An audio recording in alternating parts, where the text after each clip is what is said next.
You won't believe what people do to their exes. The cruelest things divorce lawyers ever saw. Her ex called her job and said she was on substances. She absolutely wasn't, by the way. She voluntarily let them test her and they cleared her. He then called her landlord and said she had 7 animals. She had 2, by the way, which she had paid pet deposits for. He called CPS on her and said she was driving drunk with the kids. She doesn't drink. Divorce, I guess, just makes people go insane. He admitted the reason he did all of this was that he thought she'd come back if she was homeless and jobless. My now ex-husband called my job and said I called my boss the N-word, a word that I've never said in my life, by the way. I ended up getting fired. Not because they believed him, but because his antics made me more trouble than I was worth. The kicker? We weren't divorcing or even separated at the time. He just didn't want me working because I might interact with other men, even though I was the only one with a job and we had a newborn at the time. Yeah, he wasn't right in the head. She arranged his murder. She called him from a remote location, saying she had a flat tire and couldn't get home. Even though they'd been separated for months, he loaded up his tools and a spare and drove out to her car where the wife's new boyfriend beat him to death. That's not exactly the perfect crime. Did they just give zero thoughts to the consequences when planning that? These were not what you would call thoughtful people. I remember reading one of these where the dad fought tooth and nail for the kids' scrapbook of pictures, the stuff that mum had made. He won these things and then walked out of the courthouse and burned them right on the steps and outside of the courthouse. He is not a good parent, and that should have been used against him. I was working for a guy going through a contentious divorce. His wife had cheated. He was still paying for all the bills at the house that he wasn't living in because one of his kids was still living there too. One day, the water department came to the office, kind of panicky, looking for him. They used property records to try to find him. Very nice of them, to be honest. They did this because the meter reader detected that the house was using so much water they feared a massive leak and potential for a sinkhole if it wasn't the main outside. They had a crew ready. He ran over there. She had every water fixture running, every light on, all of it. She'd apparently been doing this for at least a month, just running up the bills to be a real butthole. Oh boy, when you take the things that your ex-partner is giving you out of a sense of civility and just use it against them to a horrible degree. Yeah, that's not nice. I'm not a divorce attorney, but when I was a kid, one of my mom's friends was going through a very messy divorce. The lawyer spoke to my mom because she was a witness to the husband's mistreatment, and she might have to testify so her friend can have custody of her kids. She never had to testify as her friend was granted full custody with visitations. The following month, the father picked up the kids for their weekend visit and flew to Brazil. She never heard from her kids until nearly 25 years later when they returned to the US looking for her. International divorces with children are frickin' messy. An American friend of mine almost lost her daughters to their Japanese father. They had an agreement that, while the mother and kids lived in the US, they'd go back to Japan to spend summers with their father. The first summer that this happened, he simply didn't return them. She fought for at least a couple of years to get them back. Japan simply doesn't give an F about custody agreements in other jurisdictions, and foreign parents basically have no legal rights in Japan. She managed to get the kids back somehow. To this day, I don't know how, but I think public shaming was involved. I don't think the legal system helped her at all. And now that father, who had guaranteed summers and probably some holidays in their initial custody agreement, has lost any right to see his kids because, from the eyes of US courts, he tried to kidnap them across international borders.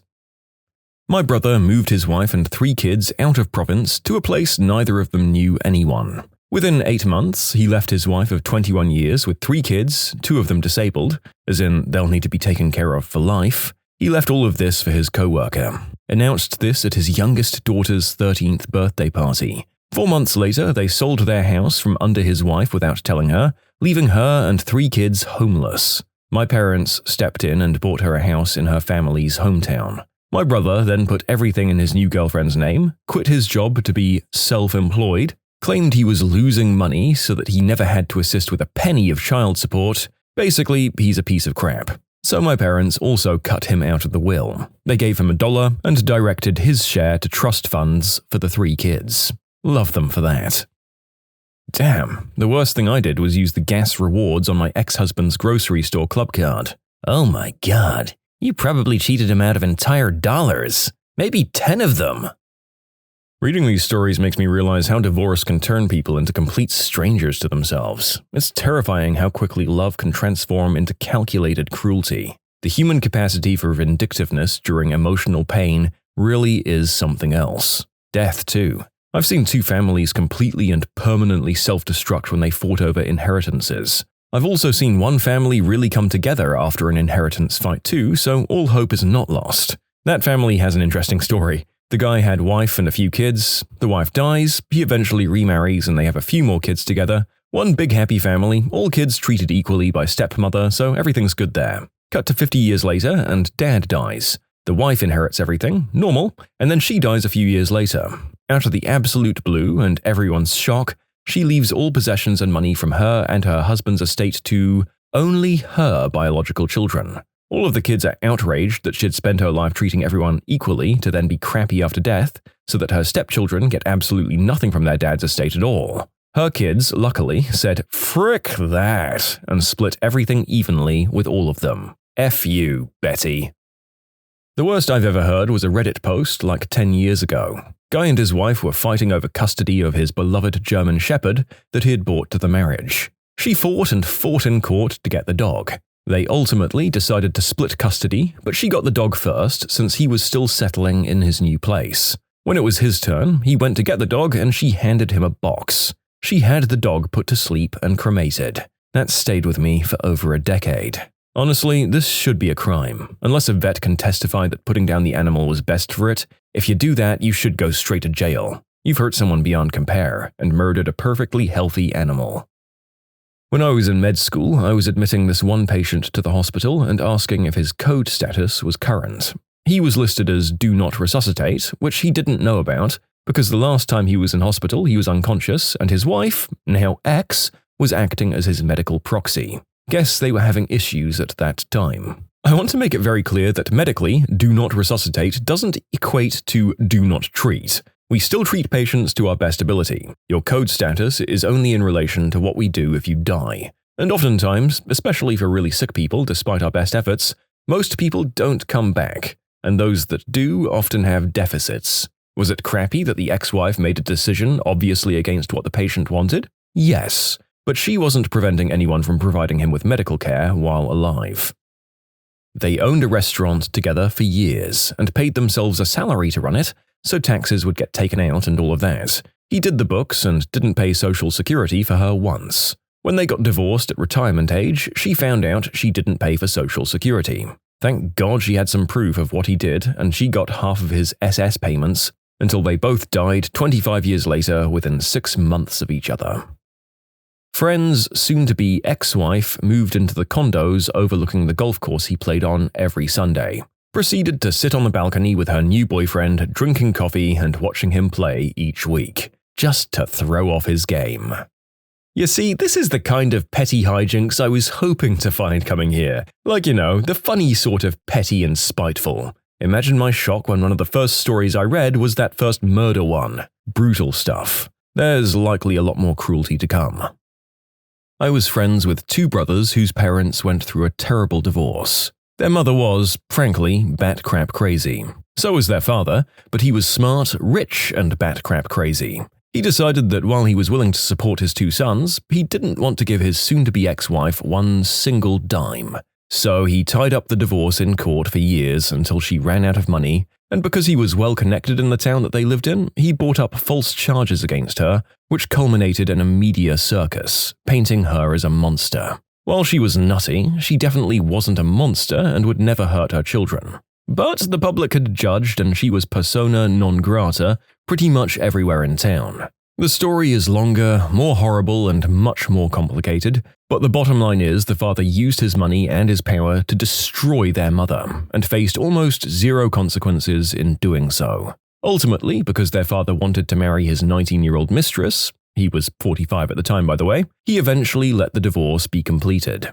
As part of the settlement, he bought his ex-wife a house in the town about an hour away for her and the kids to live in. She had custody of the kids during the week and every other weekend. On the alternate weekends, they lived with him and they settled there. This was in the pre-internet days, so nobody knew of the media circus and false charges in the original town. The party line was she was divorced and relocated in the wake of the divorce. People accepted that and moved on. Child support was given through a third-party entity, so she had no contact with her ex whatsoever. Kind of understandable. When she dropped the kids off at their father's house, she literally let them off at the street and made them walk the quarter-mile or so to the house. Dad lived in a huge lakefront estate. The mum refused to even enter his property. You can imagine the toll all of this took on the kids, and honestly, they seemed to be collateral damage in all of this. Strangely enough, we're all grown now. We're all in our 50s, me and the brothers. The brothers have both been happily married for decades and are raising families of their own. I'm guessing they learned what not to do from their parents' marriage. The other funny footnote is that the father ended up marrying his 19-year-old mistress and became tired of her about 10 years later. Maybe at 29 she was too old for him, I guess. However, she was smarter and savvier than the boy's mother and made divorcing her so potentially ugly and expensive that they're still married, on paper, more than 20 years later. She gets the advantages of all of his money and property, has nothing to do with him, and has kept him from marrying anyone else. Couldn't have happened to a nicer guy. You can submit your own stories to be featured here on the channel. The story submission link is in the description below. Don't forget to subscribe to Am I the Genius? I'm not a divorce lawyer, but I used to be a legal secretary in a law firm that handled a lot of divorces. We had one client whose soon-to-be ex had filled out joint tax returns, had her sign them, and then submitted a married filing separately form instead. So per the IRS, she hadn't filed taxes for the 10 years of their marriage. Mind you, he'd done this since the first year of their marriage. Meanwhile, he had made a big deal out of them enjoying their return with day trips and stuff, so she never suspected anything. It was only during their divorce proceedings, as she attempted to go back to college, he hadn't allowed her to during their marriage, that this was discovered, due to her applying for financial aid. For what it's worth, the IRS wasn't even surprised, as apparently this happens more often than anyone realizes. They ended up going after him, as she had kept copies of their joint returns. The whole thing was so damn petty and mean, we were all floored by it. I think financial abuse has only gotten more attention after the 2010s. I know a couple now, in their 60s, parents of a close friend, where the dad was a certified public accountant and CFO at a business. The mom trusted him to manage their financial affairs. Turned out he'd hidden a lot of money and had been taking out loans instead of paying for the kid's college outright as he'd told her he was. So my friend, their kid, then a college student, one day found all of these unopened letters of past due bills for the loans her dad had taken out of her college. It all had to be settled in their divorce. My mom told me this, a family on our street growing up in Dublin in the 80s. The man was having an affair. The only choice then was separating, but he wanted the kids. He was a doctor and got her committed to an asylum to get her out of the way. My mom told me it was absolutely the cruelest thing she could ever imagine. I know someone that used to work in a now former mental hospital in Ireland. The stories they had of people being committed due to wanting to marry an affair partner or take full ownership of the property is astounding. A friend who was a DA of Compton, California, had a case where a person threw acid in the face of the other person. I'm not sure if they were ever legally married, but this signified the ending of the relationship. The person was horribly disfigured for life. My friend was so upset having to see what was done to the victim, and disgusted with humanity with that case. This might be the worst one to me, in a group of answers containing murder, animal slaughter, and wrongful medical incarceration. I guess it's the mentality behind it. If I can't have you, then I'm going to disfigure you with the intent of stopping you from being happy with anyone else. It's absolutely obscene, and I hope he went in the clanker.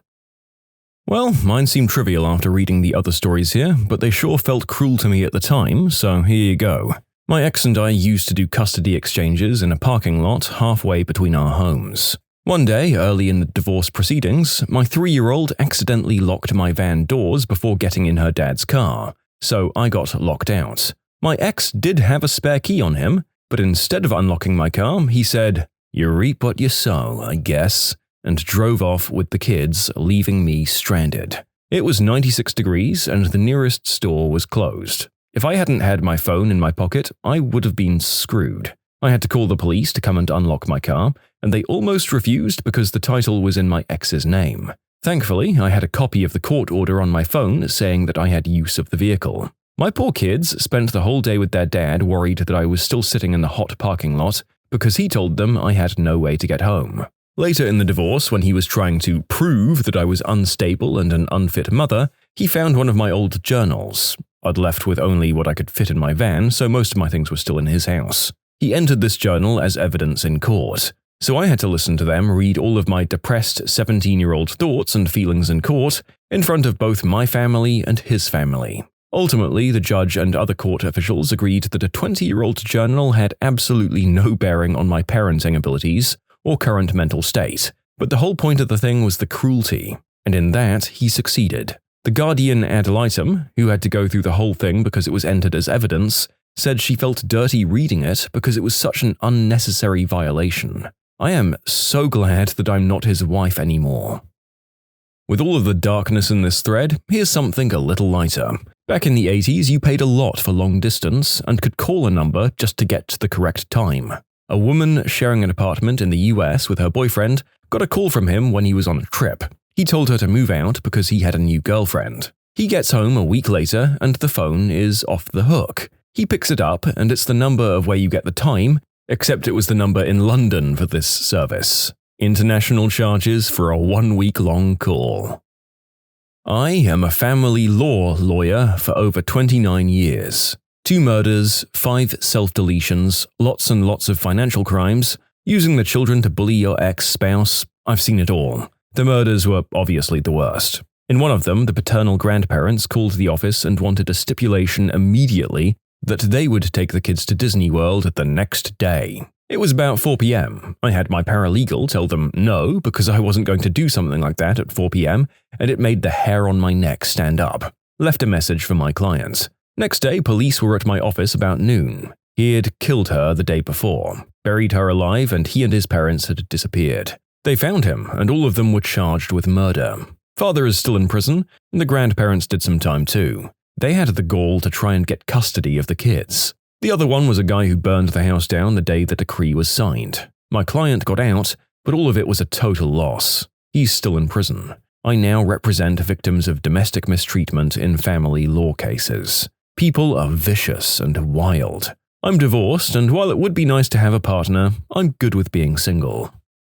The following happened to a friend of mine. A guy I knew was married to this girl who got cancer, and they went through hell to make sure she got better. They kind of disappeared, but after a while she reappeared and started mentioning that they got divorced because my friend wasn't supportive of her treatment. He said that he didn't want to pay for treatment and take her to the doctors and whatnot. From all of it, my buddy seemed like a bit of a piece of crap and like he wanted her to die. Our friend group ostracized him quietly, removing him from invites and whatnot because of what she said. I then got a message from my buddy asking what was up and why I or other members of the group hadn't talked to him or whatever. I asked how his relationship with his partner was going, playing dumb, and he said that they divorced because she faked having cancer. She was eliciting sympathy and getting money off the people feeling bad for her, and then disappearing for cancer treatment while she went off to go shopping and stuff. She even shaved her head for a bit and then painted my bud like a huge butthole when he discovered and divorced her. I then explained to him what happened from our end, and then we tried to get my other friends to believe his side too. He said he didn't think he'd need to explain himself and didn't realize she was going around gaslighting everyone into believing he was a liar. After reading so many of these, I just have to say I'm so freaking glad my ex-husband and I still treat each other like human beings. Oh my god, yes. Folks, if you're reading this, just frickin' treat each other like human beings and move on. If you really love them, then let them go. Don't try to ruin their life. If you hate them, say good riddance and be happy that they're out of your life. If you hate them and have kids, be civil, say the bare minimum aside from important details, and don't ruin your children's life into the bargain because of it. A couple I knew was separated for 3 months. When it became obvious there was no saving the marriage, she filed for divorce. 3 days after being served, he died. A couple of weeks later, police showed up at my door asking about them, particularly her. Come to find out, the police visited just about everyone they knew, always asking about her. I also learned it took 9 months for a death certificate to be published. When it was issued, it came with 11 pages of post-mortem tests. Each page had about 10 different tests, blood tests, different organ and tissue tests, a very thorough autopsy that took almost a week. She of course furnished the estate lawyer with a copy of the death certificate, and the 11 pages of the labs and autopsy reports. The lawyer took a brief look at the papers and said to her, you know that they think or at least suspected you killed him. A death certificate takes about 2 or 3 days to generate, and there's no way they ran all of these tests and did that thorough of an autopsy unless they suspected foul play and were looking for evidence. I believe the estate lawyer only confirmed what she probably already knew. When days, weeks, and then months go by with no progression on forensic paperwork, and friends, neighbors, and co-workers and in-laws keep informing her the police showed up asking questions, it had to have at least crossed her mind that they were suspicious.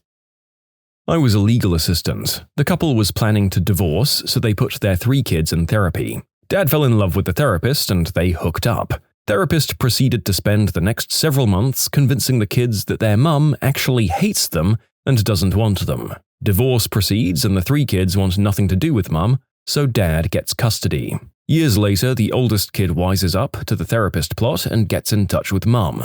Mum reconnects with all 3 kids and starts custody battle to get them back. After exposing the therapist, she loses her license and mum wins custody. While mum and the kids were out to dinner, Dad and therapist torch mum's house. It was still ongoing, but I quit and never heard anything else about it. I hope mum and kids are healing and doing well.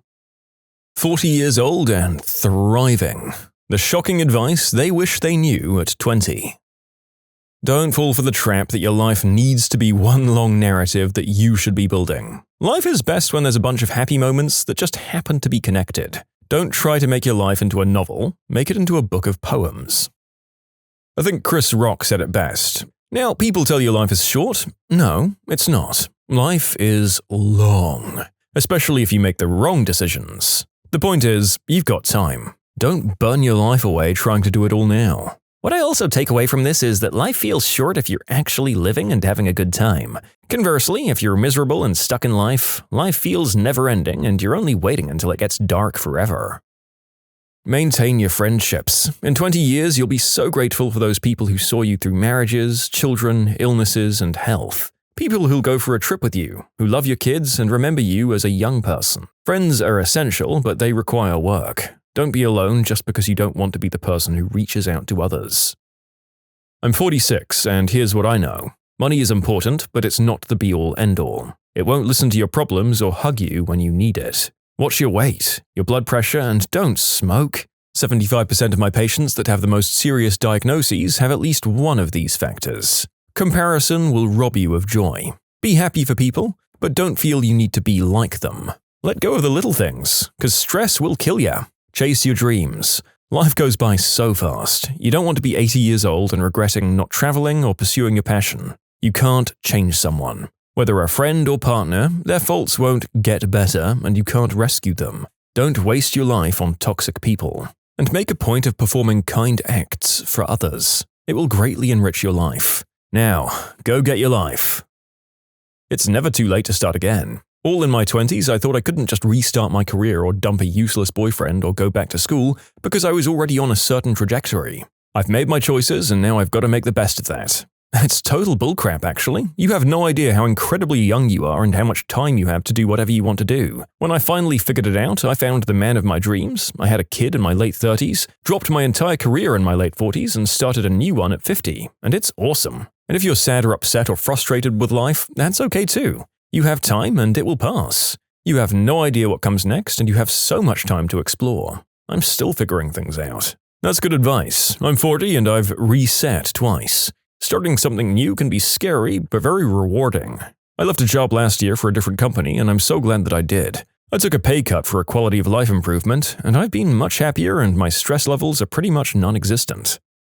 Honestly, I know a lot of people who had some kind of cataclysmic life shakeup who actually ended up happier after they made some sort of reset out of necessity. The voiceover switch was good for me, and who knows what the future holds if I have to make another.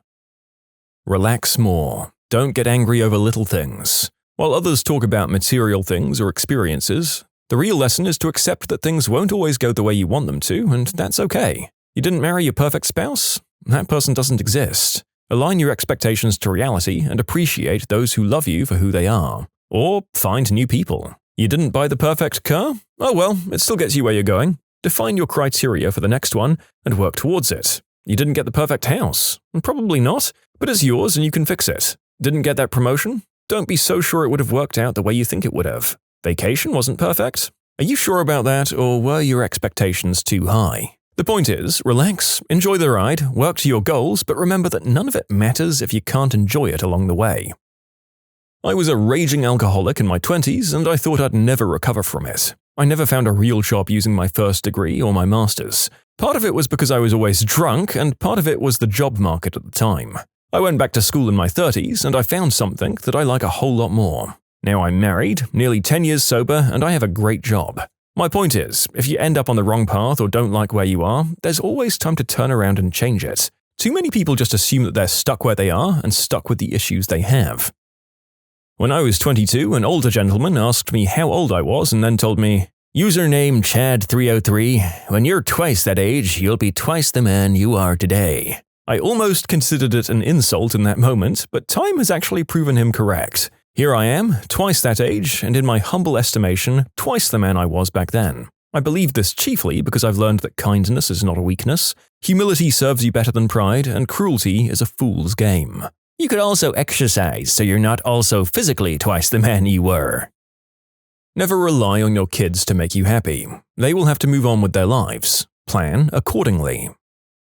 Don't put yourself in ridiculous amounts of debt trying to portray a certain image. You'll spend your entire life trying to get out of the hole you've dug, or you'll have to declare bankruptcy. Set aside enough money to cover 3 to 6 months of expenses for emergencies just like now. Moreover, save now for your retirement years. It doesn't require much, and if you've taken it directly from your paycheck, you won't be inclined to not pay yourself first. Take care of your body. Exercise to maintain a healthy weight and good cardiovascular health. As you get older, it's much harder to maintain these. Enjoy the days of your youth without going overboard. There's nothing wrong with having a good time, yet if you're always waking up wondering what happened last night, or why you can't remember how you spent so much money, or you always have a hangover, you should tone it down a bit. Don't take advice or criticism as a personal attack. Most times, the people who care about you have observed behavior in you which is off-putting, and doesn't reflect on who you really are or could be or would make you a more rounded person.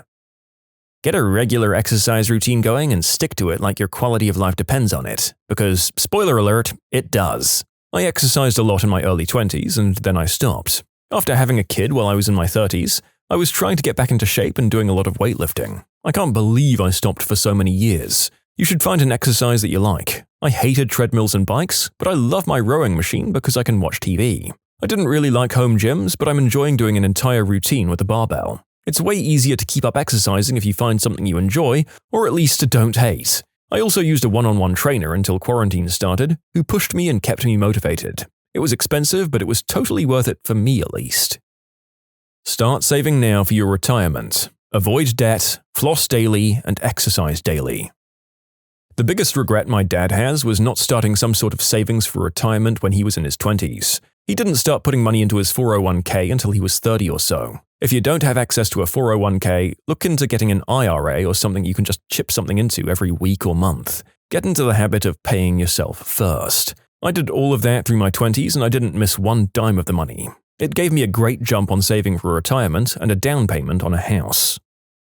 I've got to say these answers are wholesome as frick. I'm 32, but I wish I could have spent more of my 20s listening to advice of slightly older people rather than trying to prove that I could figure it out on my own. Imagine how much energy I could have saved.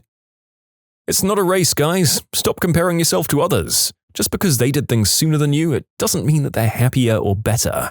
Try to start good habits. It's a little rough at first, but in a few years it'll be second nature. Do this with things like cooking, cleaning, saving money, and self-care. It's okay to not like someone. It's also okay to have someone not like you. And people are going to totally not like you for no reason. That's okay. It's a them issue and not a you issue. Don't be a butthead to everyone and give the nice people a reason to dislike you. But also know that you are under no obligation to put up with someone else's bad friendship. There's no shame in seeing a mental health professional. Good habits are great. Duh, but it's an understated fact of life. Exercising regularly, cleaning up after myself, and having weekly rituals like your bread making or ceramics session can do wonders for your physical and mental health. Figure out what's important to you in life. A shocking amount of people never do that. The sooner you do, the better off you'll be. It's important to me to be able to take care of myself and have enough left over to support those I love. If I'm doing that, it's hard to get down or to be worried or care what other people think of me. I'm still going to pursue my career and my other interests. I just don't have anything emotionally riding on their successes, at least not in relation to my own sense of self-worth. I'm not doing a fun job or an inspiring job. I'm doing the one that pays the most for the least work. For me, that's okay, because with the excess time, I can spend it with people I love. With the excess money, I can help pay for my friends who didn't get to go to college to do it now. I can take time off at a drop of the hat to fly across the country and help in a family emergency. There's the phrase, live so that God can use you. I'm not religious, but I do value the idea of setting your life up so that when an opportunity to do something that you care about, that matters, arises, you're in a position to do it. Figure out what you want for yourself and what you want for others. It will make planning and achieving it easier. As a lot of people are asking me what I do, I work in tech, probably unsurprisingly. I basically decided to get a degree in math instead of English because one had much better job prospects. Though I do like analytics and solution architecture and all that jazz, I'd definitely use that time to read the Iliad for the 4th time if it paid the same. Also, to be clear, I'm not advocating for that path. It's just that it's important to understand what path you want and make sure you're on it. It's just as important to not work a job you hate and to make time for your passions. I've worked nearly 30 jobs in my life with kids, construction, lumberyards, tour guide, nursing homes, you name it. I'm good at compartmentalizing and just don't really mind what I work on. So getting the most return on my work is a clear metric to focus on. If I got a lot of my sanity and sense of satisfaction from my job, I'd 100% work with kids or in education instead.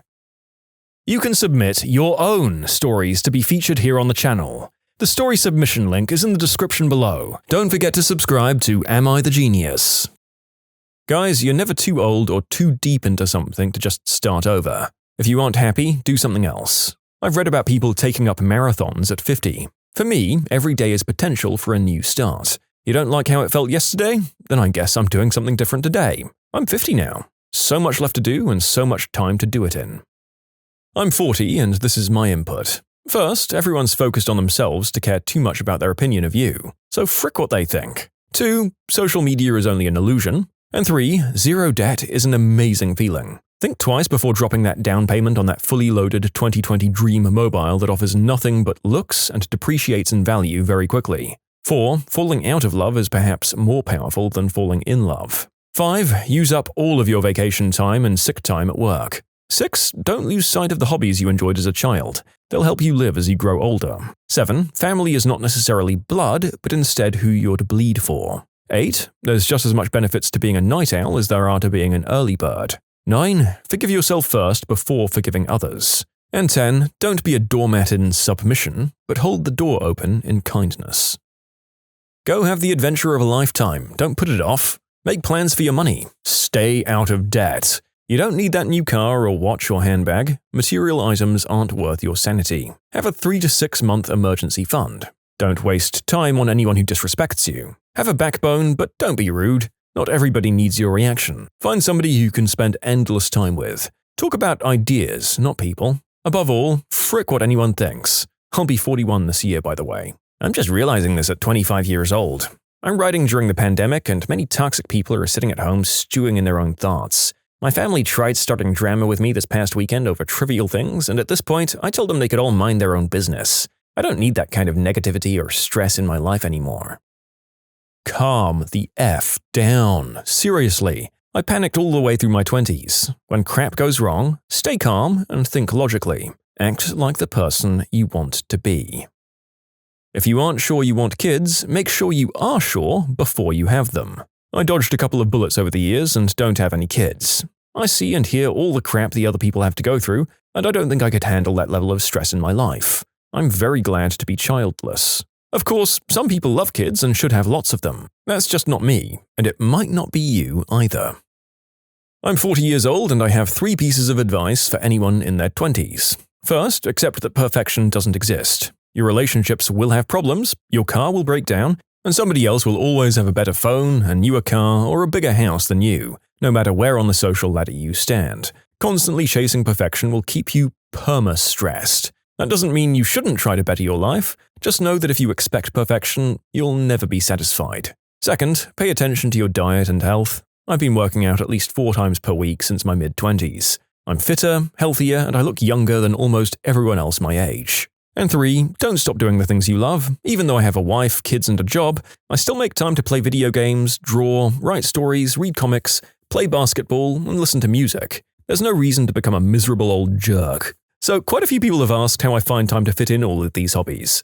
As I've said, I have to make the time. Apart from working out, which I do at 6 a.m. before everyone else wakes up, I'm not doing these things every day. I only game on the weekend if I get the chance. I read ebooks on my phone when I'm killing time in the day, and I might buy a comic 2 to 3 times a year, and I can usually find a few hours in the week to draw. I still make time to chill out with my wife in the evenings and do things with the kids. I just fit my hobbies in between them. I also don't watch much TV or go out, but that's just me.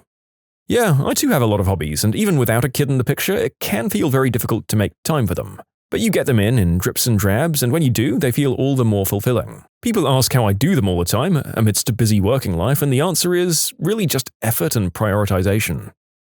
Yep, I'm 70, born and living in Australia. Very middle class all my life, but never a landowner. Always renting, generally very happy and satisfied. No need to be materialistic if you live in a fair and civilized nation. No need to marry, have children, no need to prove yourself to anyone. Just accumulate many skills and talents which won't go out of fashion. In my case, science studies, I've got an incomplete BSc, counselling work and group work of many kinds, business and admin skills, technology, including many academic and computer areas. I'm happily married, boringly normal for the last 25 years. Internet, technology, and politics are so interesting and thrilling.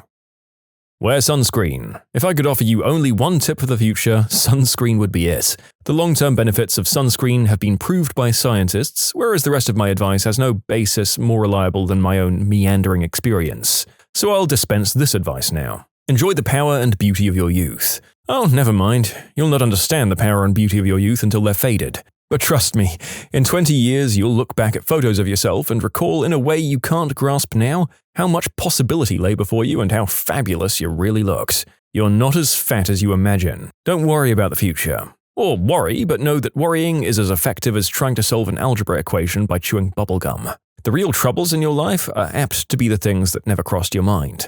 The kind that blindside you at 4 p.m. on some idle Tuesday. Do one thing every day that scares you. Sing. Don't be reckless with other people's hearts. Don't put up with people who are reckless with yours. Floss. Don't waste your time on jealousy. Sometimes you're ahead and sometimes you're behind. The race is long and in the end, it's only with yourself. Remember compliments you receive. Forget the insults. If you succeed in doing this, tell me how. Keep your old love letters and throw away your old bank statements. Stretch. Don't feel guilty if you don't know what you want to do with your life. The most interesting people I know didn't know at 22 what they wanted to do with theirs. Some of the most interesting 40-year-olds I know still don't. Get plenty of calcium, be kind to your knees, you'll miss them when they're gone. Maybe you'll marry, maybe you won't. Maybe you'll have children, maybe you won't. Maybe you'll divorce at 40, maybe you'll dance the funky chicken on your 75th wedding anniversary. Whatever you do, don't congratulate yourself too much or berate yourself either. Your choices are half chance. So are everybody else's. Enjoy your body. Use it in every way that you can. Don't be afraid of it or what other people think of it. It's the greatest instrument you'll ever own. Dance, even if you have nowhere to do it but your living room. Read the directions, even if you don't follow them. Don't read beauty magazines. They'll only make you feel ugly. Get to know your parents. You never know when they'll be gone for good. Be nice to your siblings. They're your best link to your past, and the most likely people to stick with you in the future. Understand that friends come and go, but with a precious few you should hold on. Work hard to bridge the gaps in geography and lifestyle because the older you get, the more you need the people who knew you when you were young.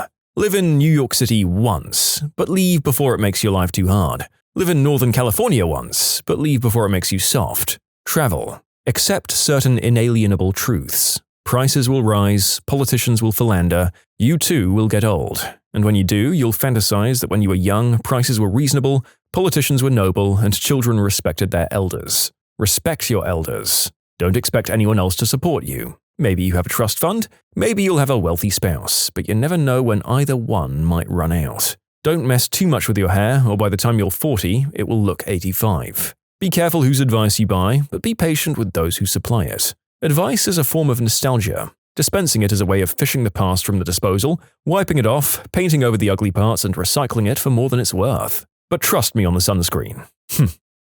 I'm financially happy, so my advice in this regard is to not use your credit card unless you're 100% sure you can pay it off that month and it's not a burden. Don't go into debt. I'm also happy with my children who are polite, intelligent, and happy themselves. My advice there is to always be true to your word with them and always say please and thank you.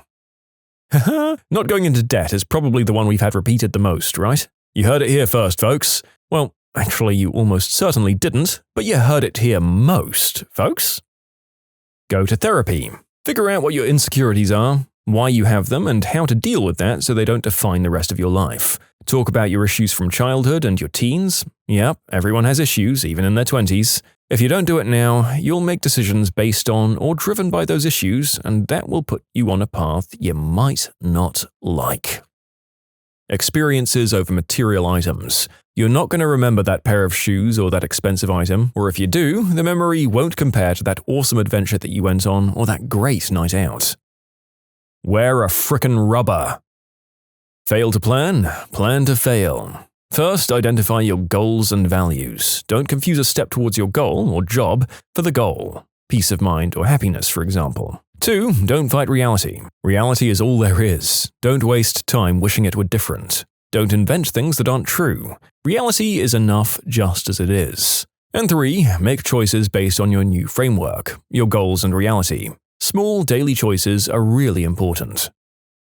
Don't marry someone because you think it's something you have to do. The same goes with having children. I've done neither, even though my family has always hounded me to do it, and I'm incredibly happy with where I'm at.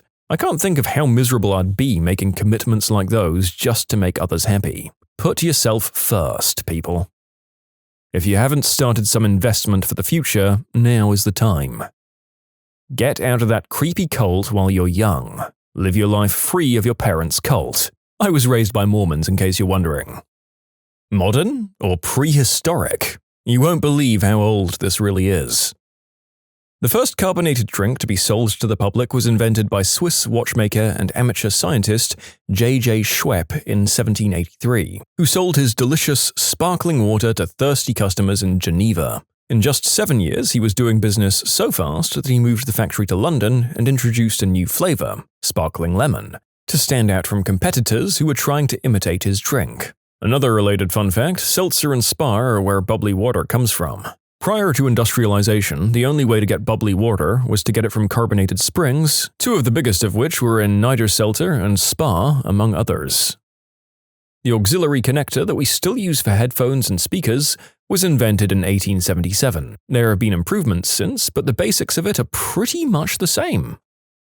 Beer is thought to be older than bread. It's much easier to fill a jar with wheat and water and let it ferment and brew beer than it is to grind grain, mix it, and bake it. So you're telling me sliced bread is the greatest thing since beer? Huh. Sharks. As a species, they're older than the rings of Saturn. Holy crap, I've heard of the tree thing, but this is new to me. Just Google it, it's real quick. The rings of Saturn are 10 to 100 million years old, whereas we've found shark scales dating back 450 million years ago. Pretty crazy stuff. I'm gonna add to this, scorpions are also nearly 450 million years old, so it kinda shows that you don't need that much brain to survive if your species is evolutionarily overkill. It'll survive just fine. National Geographic was founded in 1888, same year as Foster's and Jack the Ripper.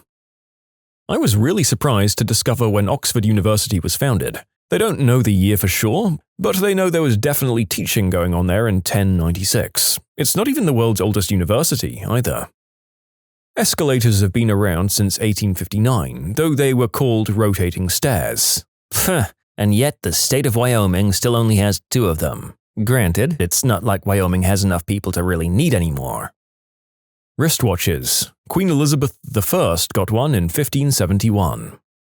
I take no pride in the fact that in my head this was a Flintstone-style wrist-mounted sundial. Silly brain. They had mechanical clocks for a while before this. In fact, in the following comment, somebody's pointed out that possibly the greatest mechanical timepiece ever was invented in that same century. In a more extreme development, we had alarm clocks that rode themselves down a table and shot off mini-cannons in the 1500s. Cruise control, power windows, and automatic headlights. I saw all 3 on a 1955 Cadillac. Oh, and the radio on it had a seek function. Touch screens. We think they're one of the main defining features of modern tech since they only really got big in the late 2000s and early 2010s, but they were actually invented 55 years ago in 1965. It's kinda crazy to think about, but while most of our grandparents were getting rid of their black and white TVs, researchers already had touchscreen devices in the labs. It wasn't really until the 80s that it got really good, but by the 90s it was easily sophisticated technology. In fact, Microsoft even had a Windows XP tablet out by 2001 that had seriously good finger and stylus recognition, but it didn't really pick up until smartphones became a thing a decade later. You could also consider the magnetic drawing board to be a touchscreen since it was more or less a stylus and surface for you to draw on, but that was actually invented later than the touchscreen in 1974. Fax machines. They were invented in 1843, before the telephone. I came here for this one too. To put it in perspective, tumbleweeds aren't native to the American Southwest, but by a quirk of history, we know exactly which shipment of flax from Ukraine brought their seeds to the US. In 1877. Commercial fax service has been around longer than tumbleweeds in the American Southwest. Okay, so someone's already mentioned the popular fact that sharks are older than trees. Actually, the oldest evidence puts sharks in an era where the only multicellular plant was algae. Update. Oh, you guys, sharks weren't eating the algae, they were eating what ate the algae. The ancient Romans, well, the wealthy ones, had central heating in their homes. You can actually still see the pipes from some of the buildings at Herculaneum. What I think is really cool from Herculaneum is that we're able to recover writing from the libraries there. The pyroclastic flow didn't turn the papyrus to ash, it preserved it in a very damaged state. But thanks to lasers, we can see the words that were once visible on the pages. Flushing toilets date all of the way back to the Indus River Valley civilization back in 2000 BC. Ancient Minoans, 3000 to 1100 BCE, they had hot and cold running water and an extensive sewage system. And Romans had pipe-heated floors, something I still thought was awesome when my aunt got it like a decade ago. Oreos. I was shocked to learn that Oreos predate chocolate chip cookies, sliced bread, and my 100-year-old grandmother. 1912, for those of you wondering.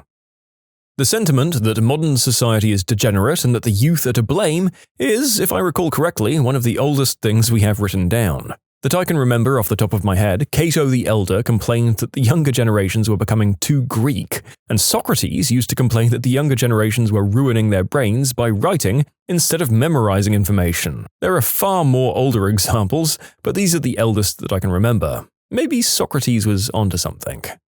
One of the reasons I like ancient poetry is the fact that most of the people problems are basically still the same. We think about our problems as being new and unique to us, but 2 to 3 to 4,000 years ago, people wrote about their stupid friends, coward coworkers, cheating jerks, and of course, stupid stubborn old people and reckless disrespectful young idiots. You want more of that kind of thing? Look up the Pompeii graffiti. We literally have not changed as a species.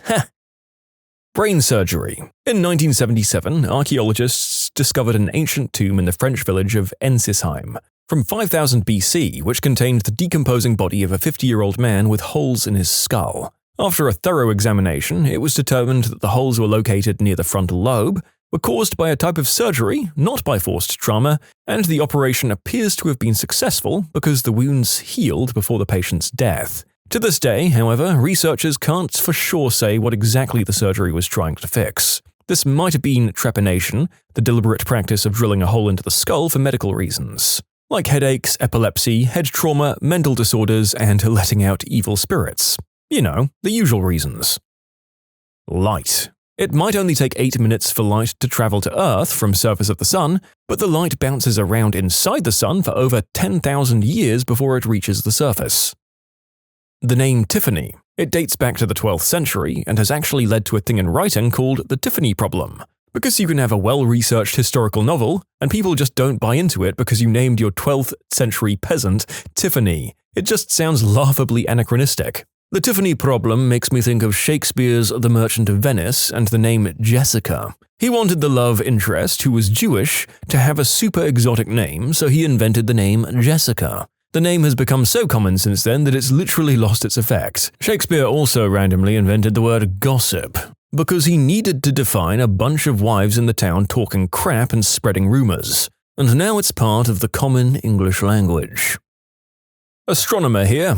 The star HD 140283, also nicknamed the Methuselah star. It's about 200 light-years away from us and looks nondescript. However, if we take its composition and compare it to our standard models of stellar evolution for other better-studied stars, the star's age pops out as 14.46 plus 0.8 billion years old. Let me remind you, the universe is thought to be about 13.8 billion years old, and we don't think we got the first stars until maybe 200 million years after that. Obviously, we don't think that the Methuselah star is literally older than the universe when it's more likely that we just don't understand stellar evolution for stars like it super well. However, it is exciting, because it's undoubtedly a very old star, and currently we don't have any observations of what the first stars were like in the universe. They're called population 3 stars. It's thought they were larger than stars are today because there were no metals from stellar fusion to contaminate the hydrogen gas, and they'd thus only lived to be a few million years old tops.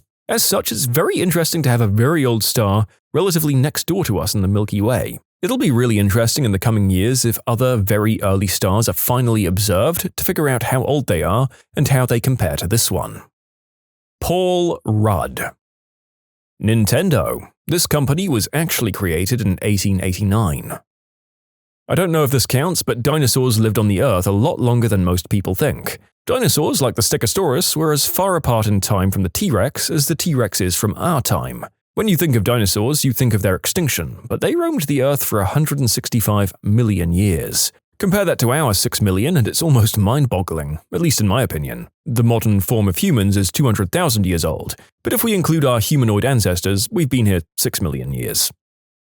Contraceptives, such as johnnies, were around for a very long time and made of hard leather instead of rubber. There was a plant, I forget the name, that produced a contraceptive compound at a high enough concentration where women could just eat it and they wouldn't get pregnant. Apparently Romans were thirsty as frick because those plants are extinct now because of overuse. The narrator was pretty certain that johnnies weren't necessarily just leather, and he googled it and hey presto. Apparently we've been using pig and sheep bladders since animal husbandry was a thing. Also, yes, my Google history and targeted ads are a mess because of this job. Thank you for asking. Beer. It's one of the oldest prepared drinks in the world. It not only predates every civilization, but actually contributed to their creation. It's a tale as old as time, getting effing blitzed to forget your problems.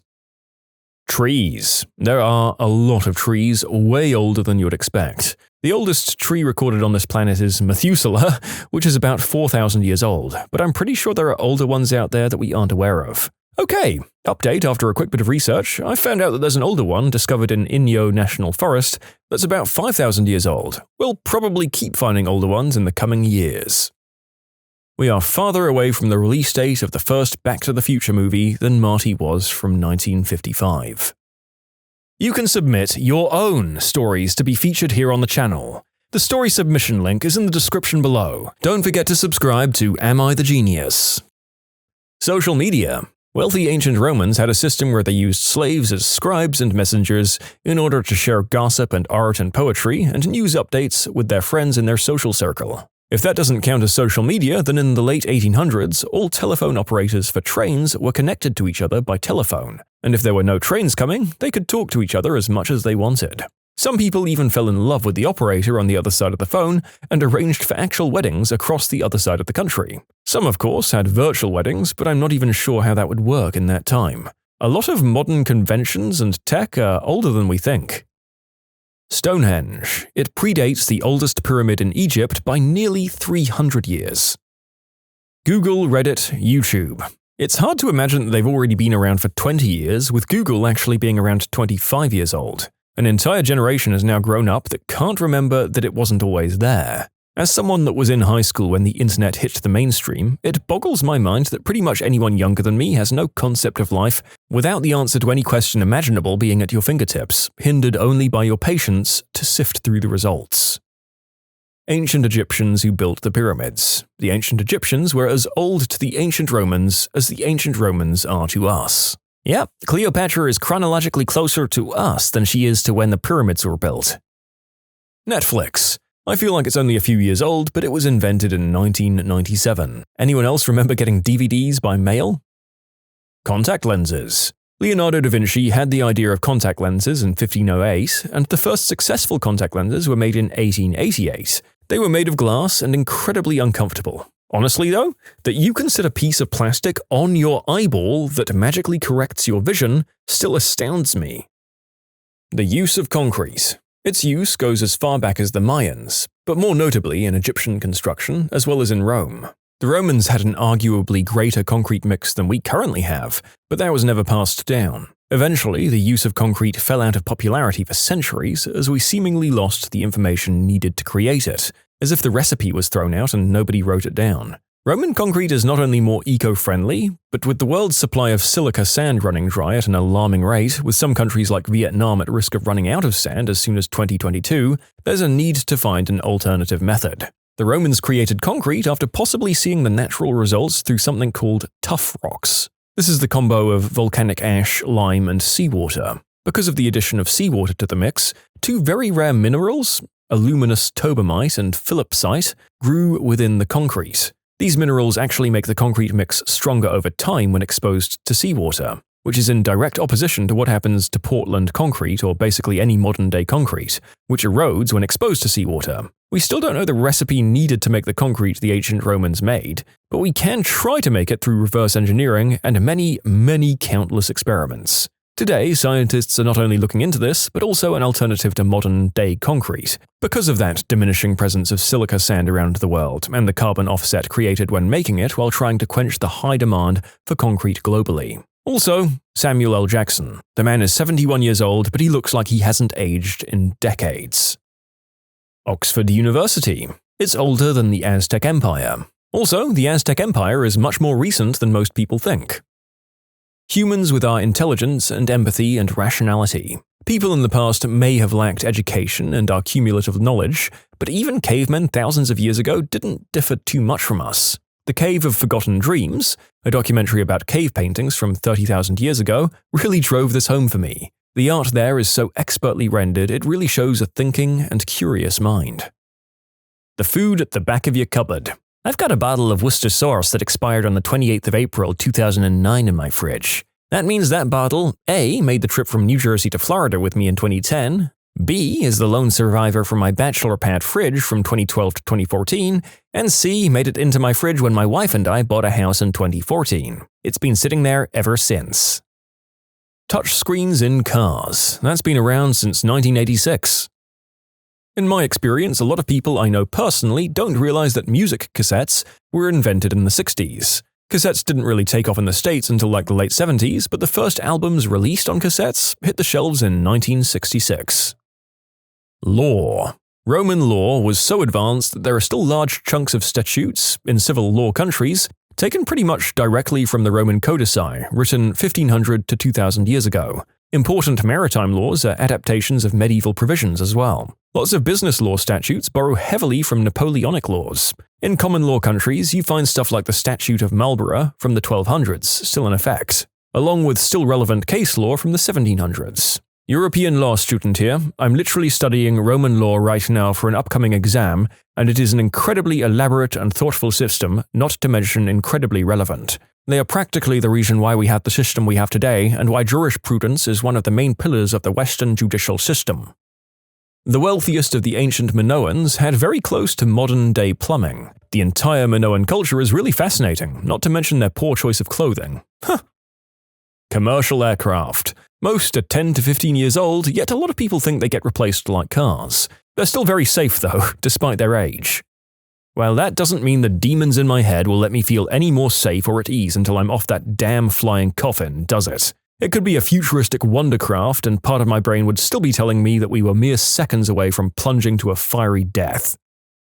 A lot of fads have this sense of modernity to them. That you have an Instagram influencer pushing a product and everyone leaps onto it in order to be hip and cool, but it's nothing compared to the way people followed trends in the past. I've written about the case of French people having rectal surgery because it was fashionable before, but there are dozens of examples. Even something as basic as the fork only became popular because Catherine de' Medici made it trendy in the courts of France. Before then, it was considered positively barbaric because it allowed you to eat too quickly and without grace. And then there are the fashion trends that were positively lethal, like lead oxides to whiten your skin for purely aesthetic reasons. After all, pale skin meant you weren't tanned, which was hard to pull off unless you were rich enough that you didn't have to work outside. You don't see a lot of pale farmers. And then you get what we call viral challenges today. You think planking was dumb? Well, you would have loved phone booth stuffing, which was huge in the 50s and involved trying to cram as many people as possible into a phone booth. Why? Just because. The more things change, the more they stay the same. The Stanley Cup. It predates the NHL, and if you look at the history of teams that have won it, there's a year where it wasn't awarded due to the Spanish flu pandemic. The top of it is the original trophy, but the rings on the bottom are replaced every couple of years when they fill up with names. A large portion of autism spectrum disorders, about 40% of them have been in human genetics since around 40,000 BCE. Goddamn genetic bottleneck causing supervolcano eruption. It's theorized that modern times are much harder on neurodivergent people of all sorts. For those on the spectrum, today is more louder and stressful. An autistic person who might struggle now with fluorescent lighting, loud office spaces, and chaotic schedules might have flourished being a shepherd or a baker hundreds of years ago. The world in general. The theory is that if all of Earth's history were laid out on a calendar, our current century would make up only the last 10 seconds or so of December 31st. It always blows my mind to consider it that way. It's smaller than that. The last 6 minutes, modern humans evolved. The Roman Republic was about the last 7 seconds. Columbus arrived in America 1 second to midnight. A Native American empire nearly a third the size of the present-day United States existed in the Great Lakes region at the time the Old Testament of the Bible was thought to be written. Local town has a huge mound from them and a fair bit of history. Stupid name though, they decided to call it Moundsville. Betty White. The 80s. They were 40 years ago, but it feels like 20 years ago. Paul Rudd and Gwen Stefani are both older than Ted Cruz. The word meme. People born in 2000. The theory of quantum mechanics. Some of the earliest discoveries in the field date back to the early 19th century, starting with Faraday's discovery of cathode rays in 1838. Gustav Kirchhoff's work on black-body radiation in 1850 and Boltzmann's theory of discrete energy was written in 1877. The name itself was coined by Max Born, Werner Heisenberg, and Wolfgang Pauli in the early 1920s. For comparison, the theory of plate tectonics was first put forward in 1912 and wasn't widely accepted until 1965. Little John. While in college, I discovered that my old trusty pre-game hype man was born the same year as my dad. And I'm 35 for scale. Suddenly, snap your fingers meant arthritic relief. The outline struggles with dementia in Out of Your Mind. Shots of Metamucil. Turn down for... Turn up your hearing aid. What? The 3.5mm headphone jack. Made in the 1950s for transistor radios. It originally developed from the quarter-inch plug, which was first used in a telephone switchboard in Boston around 1878. The song Black Betty by Ram Jam used to be a marching song in the Revolutionary War, and Black Betties were muskets, of course. The lyrics did change a bit, but it's still pretty cool that we're rocking out to songs created by people hundreds of years ago. Smut, as we know it today, predates sliced bread by at least 50 years. The oldest surviving hardcore adult film is, of course, a French film called Les d'or ou la bonne auberge, and was released in 1908. I have a bottle of shampoo from the GDR. Cardboard. Cardboard's been around since colonial times at least. I learned this at the bookmaker's shop in colonial Williamsburg a few years ago. It totally blew my mind. Aboriginal Australians, the oldest unbroken culture in the world, in Australia for more than 70,000 years. Santa Fe is the oldest capital in America, being declared the capital of New Mexican Territory by the Spanish Crown in 1610, making it 410 years old, far older than the US itself. Chuck Norris, that guy's 80. You've been lied to. These bad actions are actually good for you. Daydreaming without focusing on something specific. It's a form of focusing in itself. Rebrand it as an impromptu meditation session.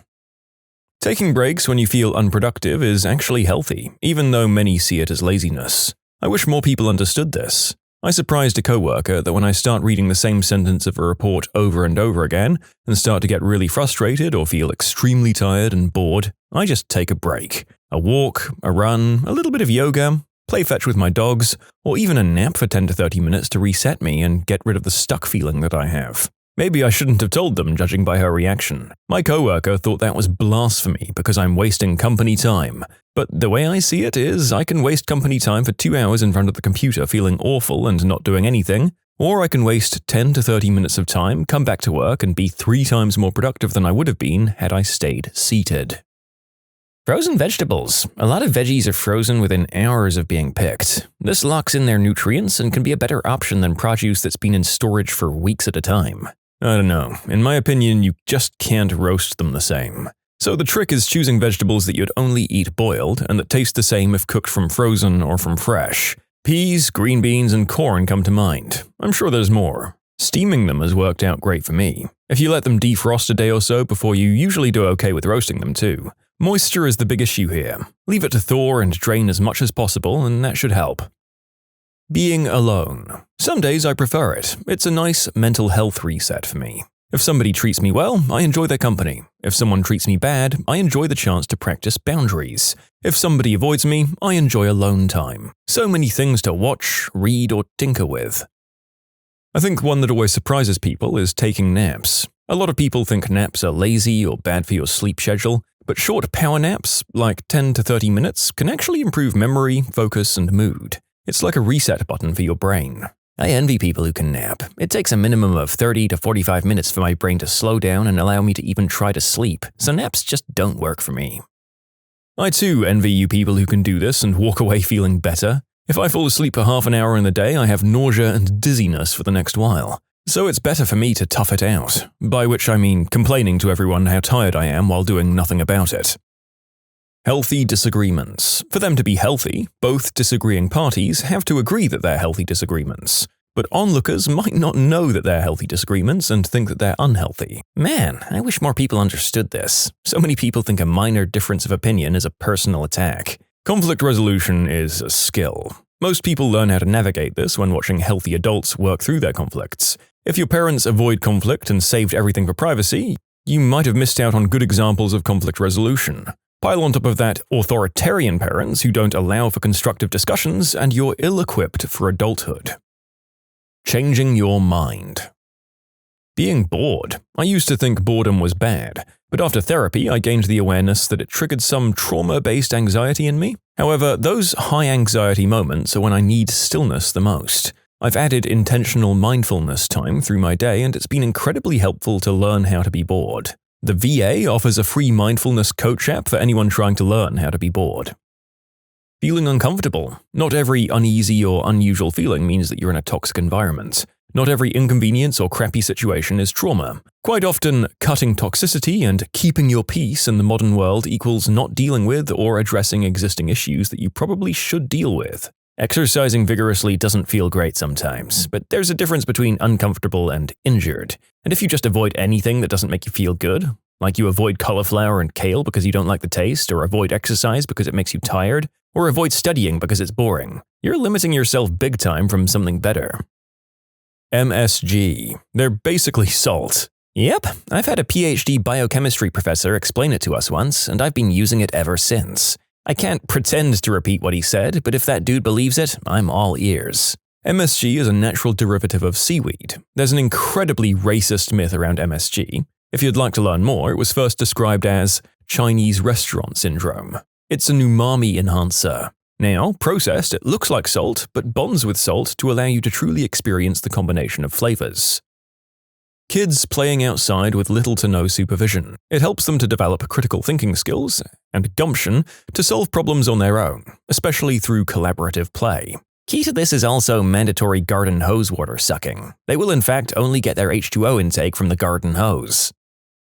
Potato. Boil 'em, mash 'em, stick 'em in a stew. Wait, but people think that potatoes are unhealthy? They're one of the best food sources on Earth. People are absolutely terrified of carbohydrates these days, particularly people who have a limited understanding of how our bodies process food into energy. We need glucose. Please, I am begging everyone to stop cutting complex carbs out of your diets. Diabetics and insulin resistance not included. Cut the candy and the pop and all the refined and enriched crap, but eat the potatoes and the whole grain bread and pasta and the brown rice, and definitely eat that apple. Going D&D, or Do Not Disturb, and deactivating social media. Some people might think I'm just an introvert, but having me time did me so good. I go MIA every weekend, strictly no work or school stuff, and I'll just stay at home or go out with myself, sometimes with my family, and I get to go to work on Monday more refreshed. So yeah, I'd happily do this every time if that means being more stable come the next week. Going D&D and playing D&D. I'm really hoping somebody says ice cream and donuts. Well, you can take mood boosters in moderation. Not responding to everyone's text messages. The 90s and for decades before, nobody had instantaneous contact with you. If it was important, they left a voicemail. Not feeling constant pressure to respond to others is alleviating and healthy for your mental health. The best thing I've done in ages is turn off read receipts. I don't see when people read my messages, and they don't see it when I read theirs. It's so minor, but a big subconscious relief as you don't feel pressured to respond immediately. I would recommend it. I turned mine off after a family member asked why I didn't respond, even though I'd read the message. I was at work. They knew I was at work. I just happened to have a sliver of a break to look at my messages. The message was not about anything urgent or life or death. Since then, I've had the great satisfaction in purposely replying to the family member's message a few hours later or whenever I feel like it. It's been more than 5 years and I still chuckle every time I receive a message from that person. Doing stuff alone. Going to dinner, a movie, just on your own, now and then is healthy. You get to do things on your time and just see what you gravitate towards. It also makes you aware of what you actually enjoy about other people in their presence. Plus, it's weirdly freeing. I hadn't noticed how much weight I gave other people's opinions and how much I do based on what someone else may think or want, until I started dedicating time each week to just go out and do something solo. Eating a whole range of foods and not freaking out every time you eat a slice of frickin' pizza. Take time alone and say no to others. And cry. Feeling your bad feelings. Letting yourself be sad and angry when you feel sad and angry. Getting rid of long-time toxic friends. It'll disrupt the order, but goddamn, shed that weight. Soy products. Plant estrogen does not equal human estrogen. You need an absurd amount to actually cause hormonal issues. Not even trans people go this path due to how weak the effects are. If anyone has transitioned by just drinking endless soy milk and eating vegetarian mince, please sound off in the comments, because yes, to my knowledge, it just doesn't work that way. Hugging your teenage sons. Letting your kids, especially the boys, cry if they're sad or hurt. Comforting your crying babies. Feeding your babies when they're hungry. Baby wearing an ergonomic carrier. No, you're not spoiling your baby when you do that. Encouraging your daughters to stand up for themselves and be bold, boisterous, and brave, and encouraging sons to be beautiful, caring, and loving. Give the men in your life some love right now, especially if you're their father or male caregiver. Or their friend. The men's mental health has been horrible for years, and it's because we taught them that feelings are for girls. Let's reteach them. Find the nearest man that you love and give him a hug and a compliment. Salt and fat. Okay, confession time. Years ago, I'd absorbed 2 often heard messages, that everyone should drink more water, and that everybody should eat less salt. I was prone to dizzy spells, I got bad nausea in hot weather, and I was so thirsty all the time. One day, I went out on a quick errand and I forgot my water bottle, and I almost cried. I was so desperate to drink, I couldn't bear to go half an hour without. I was trying that hot yoga fad and kept getting so ill from a session that I'd be in bed for the rest of the day and maybe the next day too. I tried all of the electrolyte offerings at the front desk, but one day my sweat fell in my mouth and I noticed it was not salty. I checked at the desk and all of their electrolyte powders and drinks were salt-free. Because everyone gets enough salt already, they said. But no, I can tell you they don't. Not all of us are eating chips and canned soups and stuff. I eat homemade, from-scratch foods, so I wasn't getting much salt. Turned out I was low on salt for like 10 years. I started making sure to use complete electrolyte supplements and salt my food, and the improvement was amazing. Better heat tolerance, and that crazy thirst just went away. Fascinating explanation for it. When the water to electrolyte ratio in your body is too high, the body has no signal for raising the alarm, so it deploys the closest signal it has. The one when the ratio is too low. Thirst. So, I was craving more water because I was drinking dangerous amounts of water. It was flushing out all of my meager salt supplies, and that was increasing my thirst.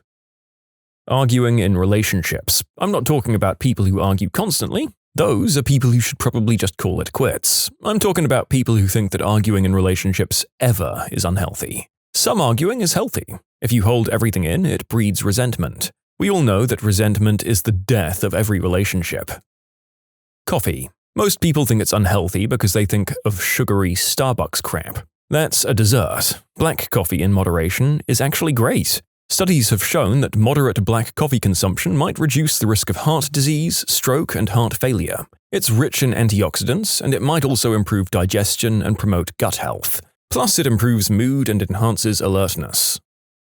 You can submit your own stories to be featured here on the channel. The story submission link is in the description below. Don't forget to subscribe to Am I the Genius? Playing video games. It can be a problem like any other fun thing, but for a lot of people it's a great outlet. Studies are apparently beginning to link its usefulness to hand-eye coordination, and it's assisting older people with mental acuity. And you feel much happier after playing games than you do doom-scrolling social media. Oh gosh, this one's going to be fun in a censored way on YouTube. Stimulating your reproductive organs for funsies. I'm not joking. Studies have correlated these climaxes with a lower incidence of prostate cancer. As a single guy, talk about getting kicked while you're down. Oh well, c'est la vie. Distance. Sometimes real closeness can only exist with enough distance. Dancing in the kitchen at midnight. My neighbors think I'm crazy, but my heart says cardio. Fat. Eating it and having it to a certain extent. I think people get caught up in diet culture and forget that as long as you're in a healthy weight, body fat is vital to your health. It stores energy, insulates, and keeps us warm. It's also an essential element of a healthy diet in moderation. Some people are afraid to consume things like butter, vegetable oils, and nuts, but the body needs lipids to properly function. So as long as you remain mindful, don't be afraid to indulge now and then. Seeing a therapist. It's healthy to see a therapist if your stress is feeling overwhelming or if there's some tension in your marriage. Whenever I hit my deductible and I'm not paying out of pocket, I get some therapy sessions in. It really can help sort out your thoughts or give you some tools to help you out. When we became parents, we were having some issues with each other, and a third party really helped us get things under control in our marriage. Better early than never. As a mental health therapist, I can't count how many times people felt shame just walking in the door. Our first couple of sessions became rapport building and helping them feel safe and free in our session. Vaccines. In the US, most people consider vaccines to be safe, with surveys showing that roughly 70 to 80% of Americans trust their safety and effectiveness. However, there's a notable loud minority, at around 15 to 25%, who express some level of hesitancy, often due to concerns about side effects, distrust of pharmaceutical companies or government, or exposure to misinformation. Still, vaccines are overwhelmingly supported and considered safe. Naps. People act like it's crazy, but a 20 to 30 minute nap is basically a reset button for your brain. Chocolate. Usually people think of chocolate and they think of fat and unhealthy, but there are some chocolates, like dark chocolate, that actually is pretty healthy to just eat in moderation. My dark chocolate bar contains 11 grams of fiber. Nobody can convince me it's unhealthy in any way. Carbohydrates. They get a huge negative image in the diet culture, but glucose is a primary fuel for your brain and necessary for all cognitive functions such as memory, attention, and more. So unless you're trying to completely shift your brain to ketone bodies, which are derived from fat, a balanced amount of carbs is good for you. Being single. I'll get shot down for this, but going to the pub. It's really healthy to be sociable, innit? Whole foods like full-fat milk, butter rather than some low-fat alternative. I've lost weight and I feel fuller since I've ditched the low-calorie, low-fat versions, and I've started cooking from a 1953 cookbook that belonged to my parents. You'd think that with all of the food science knowledge we've gained since the 50s, we'd be able to make a modern book that also helped you shred some pounds, but there you go. Most cookbooks from that period that I've seen are full of very brown, unhealthy-looking food. Eggs. Men crying. Anger. Anger is a bro. It's a warning sign that you, or something or someone that you care about, is being hurt or treated unfairly. Anger is a good thing and it gives us energy to address what's wrong. We just have to be careful that we use that feeling and energy to address the problem and not just to lash out at others or cause new problems. Anger being a good thing is really a broad statement. It's not always a good thing and it can be extremely toxic. It's okay to get angry at times, but there's nuance. I learned that anger is what we feel when a goal of ours is being thwarted or a boundary that matters to us is being violated. It can be our own boundary or witnessing somebody else's boundary being crossed. These are very important signals to pick up on. There's a lot of different angles to come at this from, but I think there's a bit of a problem in society because unfortunately males are conditioned to only express anger, not the more vulnerable emotions. So a lot of anger is actually some other emotion warped into a more socially acceptable form. For females, however, it's the opposite. All of our lives we're conditioned to not experience or show anger, so we end up missing potentially life-saving signals. I started drinking electrolyte powders. Apparently, the most important thing is sodium. I always thought sodium was bad for you. Caffeine. Obviously, don't overdo it or don't consume if you have high sensitivity, but nothing wrong with having a cup of coffee every day. Talking to yourself. Having a little extra weight. People who aren't skinny or very overweight actually have some of the best health. A little fat is protective. I'm trying to get my wife to realize this. She's had 3 babies and her body looks amazing. It's curvy in all the right places and she still looks like she's at a healthy weight. But she has what she calls a little mum pooch that to me at least is hardly noticeable, and what's noticeable is cute. I don't know. It looks normal to me. She says she wants to be a healthy weight, which I support, but I think she is. I think she's just comparing herself to stick-thin women who I personally don't find attractive, and she thinks she needs to get there. I wish she'd just believe me. She looks incredible, and I don't think it's just my bias. I think most people would think she looks really healthy. We need to stop normalizing the extremes of super ripped or super overweight and just normalize being in shape and healthy without an emphasis on looking ripped. Spending time alone. Too much is a bad thing, of course, but spending a Friday night alone reading a book can be a good way to recharge, especially for introverts. Carbs, starches, please eat them. I'm sorry to yell, but I'm an eating disorder therapist and carbs are bad is just really a damaging thing. It's a macronutrient for a reason, and it's our brain's preferred source of energy. All of the people who are about to say, well, technically, just save it, I've heard it all. Please eat carbs unless you're on a specialized diet working with an RD. Drinking once in a while is considered healthy. It reduces stress levels. Fries. Make them in an air fryer. Whether white or sweet potatoes are used, they're full of good things, especially if you keep the skin on. Burgers, if you make them yourself. I'm currently cutting and I have a burger almost every day. Homemade burgers are often far tastier than fast food burgers too. I tell people all the time I eat pasta, pizza, and tacos. And I just make them at home and way cheaper. I don't understand people who only think lettuce is healthy. Butter instead of margarine. Sleeping according to your body's needs, not according to societal norms. Fasting or just not eating. Fasting triggers a natural process called autophagy, where the body recycles and cleans out damaged or unwanted cellular components when the body is hungry. This can actually benefit you. Waiting until I'm slightly hungry instead of eating at normal increments makes food taste better and provides a bit more satiety. But I don't wait until I'm ravenously hangry. Mood issues and overeating become the issue then. Balance is a difficulty level. Having space from your partner from time to time. Forgiveness. I'd qualify this as more don't live with a heavy heart.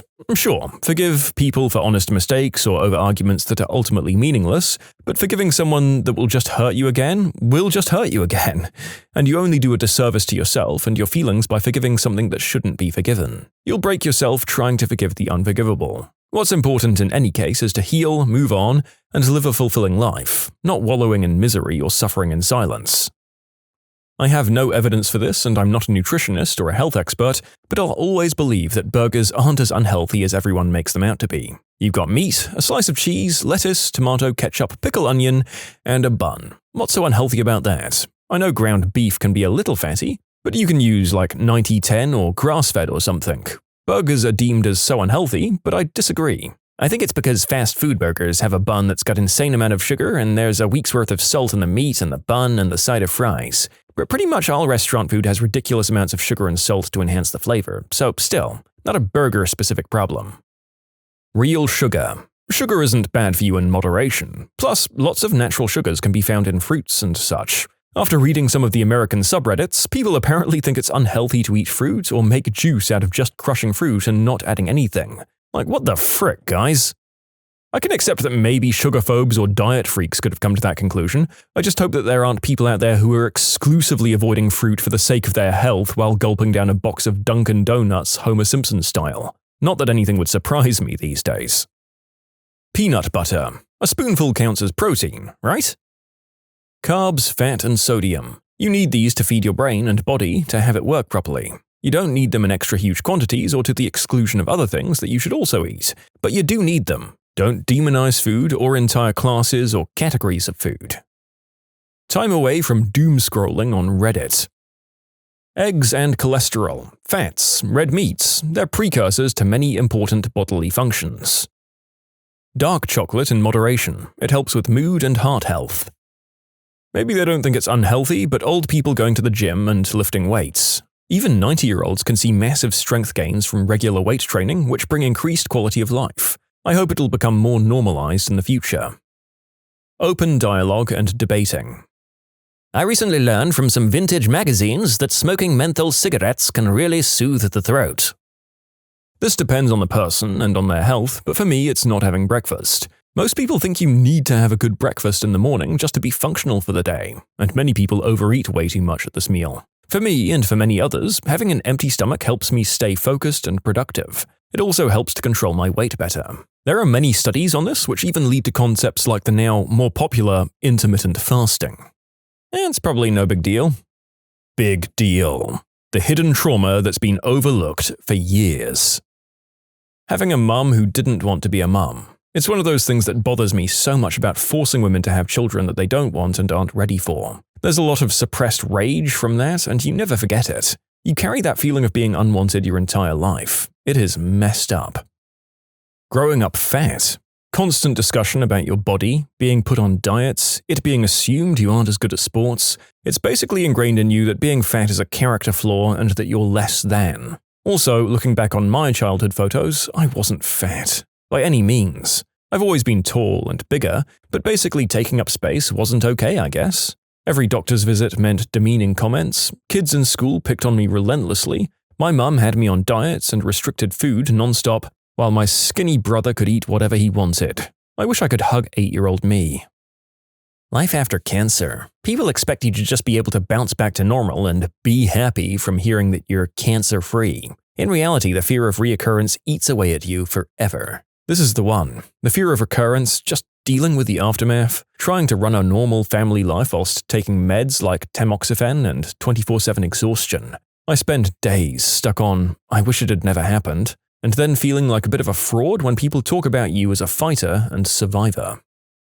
Being in a toxic workplace, I'd be reprimanded for the smallest things, given attitude for asking a simple question or confirmation, and even set up to seem like I messed something up when in reality I found evidence that that wasn't the case. I even showed them this and all I got was a shrug. This was 4 years ago. To this day, in any place I work at, if I'm ever called to the office for something, I immediately get nervous. It's gotten better, but there's still a tiny bit of worry that'll grip me in a chokehold sometimes. My worst job was a job that involved literally 5 hours of work a week. I was working at a farmer's market setting up picnic tables. I thought it would be the absolute most chill job. This was a summer thing, me helping out a lady that seemed like a sweet old hippie. Halfway through, she switched and became hypercritical and demeaning. I'd wake up every day of the week with my chest feeling like styrofoam, afraid of the coming Saturday. I finally asked someone I knew who was on the board of directors, and she told me, "Oh yeah, she has a real darkness in her soul." Over the years, other people I talked to repeated similar sentiments, often using the same phrase. Imagine what kind of person can be famous around town as having a dark soul from the way they manage a once-a-week farmer's market. Oh, you poor person. I feel for you so much. Working farmers markets is simultaneously the best and the worst. People will give you great free produce and then just flip the F out in a way that no sweet hippie should out of nowhere. And your person sounds like a real special case. Losing a close friend hurts just as much as a romantic partner. Even worse when you never quite connect with another friend like that, and on social media it seems like everyone has a bestie and the constant reminders. This is one of the hardest and longest-lasting traumas I've been through. I feel like my closest friend just dumped me and I have no closure. I spent my middle and high school years being laughed at and used as the butt of jokes. I wasn't just autistic and socially stunted due to the trauma. I'm also conventionally unattractive. People would take pictures of me and send them to each other. They'd invite me places just to mock me, they'd bait me into talking or laughing and then they'd record it. It's indescribable. Worse than any physical pain I've ever felt, and it's deeply affected my ability to talk to other people. Head injuries. Almost half of all homeless men, studied by researchers from St. Michael's Hospital and the University of Toronto, had suffered at least one traumatic brain injury in their life, and 87% of those injuries occurred before the men lost their homes. Yes, there's a connection that people living a hard life, such as substances and drinking, are more likely to have a TBI, or a traumatic brain injury. But also, having a TBI makes it more likely someone will start drinking or doing substances. Basically, having any kind of head injury increases one's risks of lots of bad things that often lead to more bad things. A new study has found that a kid who suffered a concussion, even a mild one, is 15% less likely to go on to a higher education in adulthood. It highlights the long-term impact of traumatic brain injury on learning, regardless of severity. Being betrayed by someone extremely close to you, it's something you'll remember forever. Actively analyzing others to make sure it doesn't happen again. The defense mechanisms you develop aren't always healthy. Even without context, more people know what I mean than there should be. None of us deserve what happened. Being diagnosed with a chronic illness. Grieving the life you once had and the plans you had for your future self as you watch your quality of life deteriorate. Unemployment and being rejected over and over for jobs. And then having the rest of society label the same people as lazy or not trying hard enough. Growing up in a household where your parents don't love one another and fight constantly. It shapes how you'll seek out romantic relationships in the future because the fighting and toxicity seem normal to you. Affection and kindness will seem foreign to you. I remember seeing my dad kiss my mom's head one time as a kid, and that was the only time I saw something like that. It was when my brother got a neck injury from a football game and we were in the hospital. Staying together for the kids is not always the best option. Stay together for the kids and get therapy to try to mend your broken relationship. I feel like my parents could have easily worked out if they actually communicated their issues. I rarely would see them interact, and the only time they really spoke to each other was to argue and fight. Parents that doubt or deny their child's emotional experiences. It creates a narrative that you're a liar and can't even trust your own reality. The amount of conversations I've had that went like, "Yeah, I remember this one time you screamed at me as a kid," and my mum would say, No, that didn't happen. It's burned into my memory, Mum. Well, it's just because I'm such a terrible mother, I guess. Jesus Christ. Being the least liked sibling. Being laid off. After it happens once, you fear of the loss of your future jobs at all times. When my husband was laid off, I watched it affect him in a way that I wasn't prepared to deal with. American men are told that so much of their worth is to do with their ability to economically provide. Selfish parents who think that they're wonderful people. Living in constant uncertainty. Forgetting and moving on from your trauma, then suddenly ending up in positions where you're being reminded of your trauma and have to explain it. Realizing your childhood wasn't as happy as you thought. Realizing that it's not normal to constantly apologize, and the trauma response of instant appeasement and fawning to avoid conflict can last well into adulthood. I don't doubt that I was and still am loved, but the emotional and mental fear of saying or doing the wrong thing was real. Overprotective upbringings. Many children live with deep-rooted, self-limiting beliefs that impact their careers and lives. My parents did this to me. I've swung so far in the opposite direction. My 13 and 11-year-olds can cook, do laundry, make espresso, and build stuff. They have weird hobbies, whatever they want to do. Get out there and live. When parents are just there, they give you shelter and food, they're functional and they seem okay, but they really just aren't that invested in their child. It's growing up in complete emotional isolation. Emotional neglect has incredibly profound effects on a child and later on an adult. Traumas of omission like that can be so much more harmful than some people realize. The book Complex PTSD, From Surviving to Thriving by Pete Walker goes over this quite a bit. I recommend it highly. Listening to your parents fight growing up. Betrayal. You never really realize how traumatizing that is until it happens to you, but it kills a part of you that you can't get back. Medical gaslighting. I spent 15 years waiting for somebody to figure out my neurological issues, and I can't count the number of specialists and regular doctors who tried to tell me that it was, quote, all in your head. Well, duh, it's a neuro issue. They refused me treatments and diagnoses, told me that I just had to have anxiety or something. Turns out I needed a double neurosurgery, with both done at the same time. It was brutal, and I very much had some severe problems. Medical trauma and PTSD are very common with those with chronic illnesses. Getting out of prison in America. If you're not the kind of person who intends to make it a revolving door, getting out can break people. To follow on that, finding out everything you've missed, and seeing what's really happened to the people you loved as you piece your life back together over the next few years. Being the target of a stalker. It's been 5 years since the last incident, but I still feel fear every time I walk outside my house. Receiving notice to quit from your landlord, especially in the current market, it makes me physically ill with the stress of it. Bed bugs. Those last two comments feel like back-to-back lawsuits against the same landlord. Just remember my overspammed adage on the other videos we've done about bad landlords, folks. Always document everything. Having someone close to you die for the first time. I lost my dad in 2022 after an illness. He was only 65, and we expected him to live for a long while longer. It honestly broke me. I don't know what I'll do when it's time for my mum to go. I think when it comes to bullying, even if the bullying itself isn't that bad, what's awful is the constant dread it creates. It hardwires hypervigilance into the victim's brain, so they're feeling the effects and suffering long after it's gone. Loneliness, especially when everyone you interact with has happy social lives. A pet dying unexpectedly. Some people expect you to just get over it instantly. I lost my best girl just about a year ago. Without telling a heartbreaking story, I'll just say this. Her loss wrecked me in a way I couldn't anticipate. I relied, and still do heavily, on my love and gratitude of her existence to help me pass how significant and difficult her loss has been for me. It's been just about a year, and I'm experiencing trauma triggers, which is normal for grief, especially around anniversaries. I don't know when I'll be ready for another dog. I've had dogs my whole life, but this was the first time she was ever truly mine. Her loss is just so much bigger than I have words for. It's really hard for some people to understand that.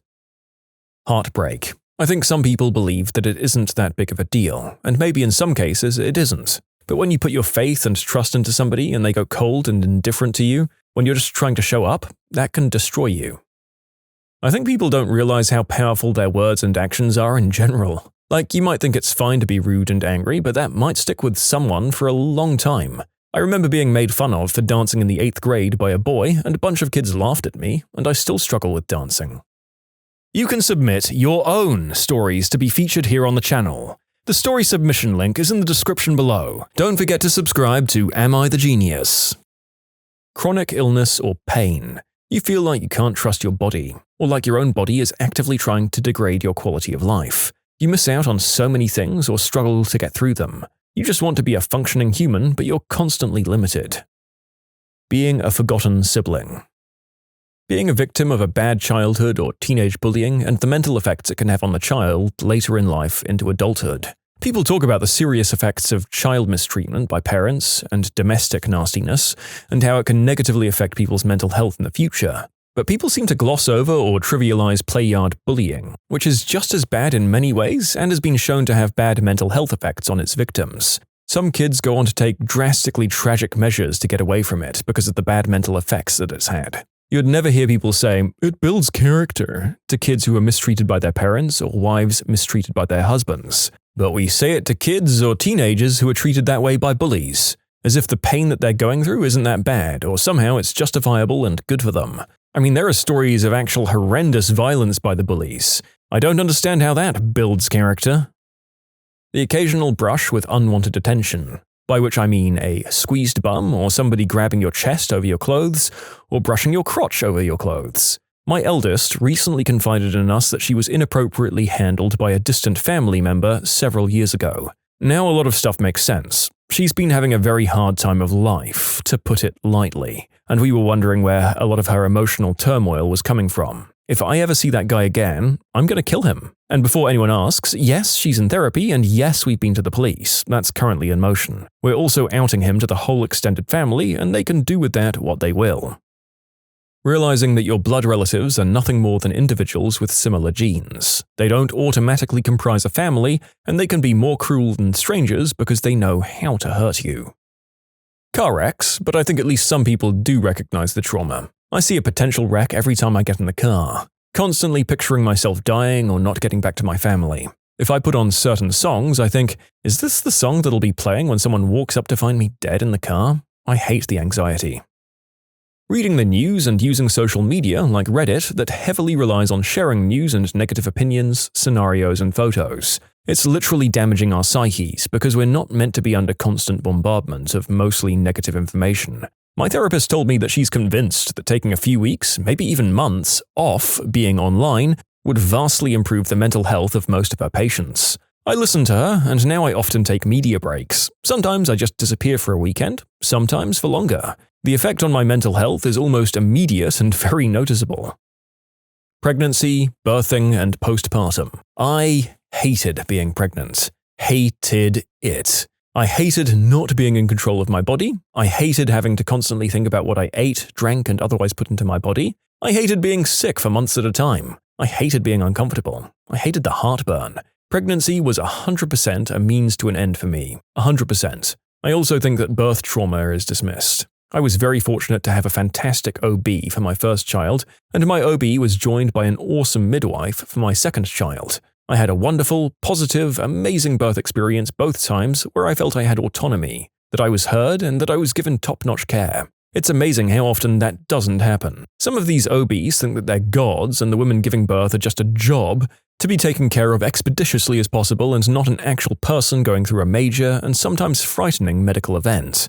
The whole birth industry in the US needs to do better. A lot better. Being a first responder. These people regularly see and hear things, awful things that most people never experience. A friend's very first call as an EMT was a complete beheading. He found the head. Somehow he's still an EMT almost 20 years on. Some of the things I've seen in the ER will eat away at me until I die. I think about a couple of my patients every single day. I wonder if they made it. Did they get to grow up? Did life flight get in there in time that day? Sometimes just wondering if they ever got justice. One of my patients I can't forget. I thought about that little boy every single solitary day for 11 years. He'd be in high school now. I hope he's in high school now. I guess literally anything can happen in that job, but yes, if you're in it for anything longer than a trial period, you're basically guaranteed to see someone pass away in front of your eyes, aren't you? I hadn't thought of it that way. Being accused of things you didn't do and just overall controlling behavior. I grew up with an incredibly suspicious mother, and I genuinely wasn't doing a thing because I was so terrified of her. I'd be like 8 and she'd start talking about how, I feel like there's something you're not telling me. And if I said I wasn't hiding anything, she wouldn't believe me and keep trying to get me to admit something and say, the truth is always going to come to light, you know. And I'd genuinely have no idea what she was talking about or even hinting at. She'd check the trash cans to see what I was throwing out. She'd check my room and take things out and deny it. One time I literally went to my room to the bathroom undressed and she accused me of doing some weird cult bedroom stuff on a video chat in my room.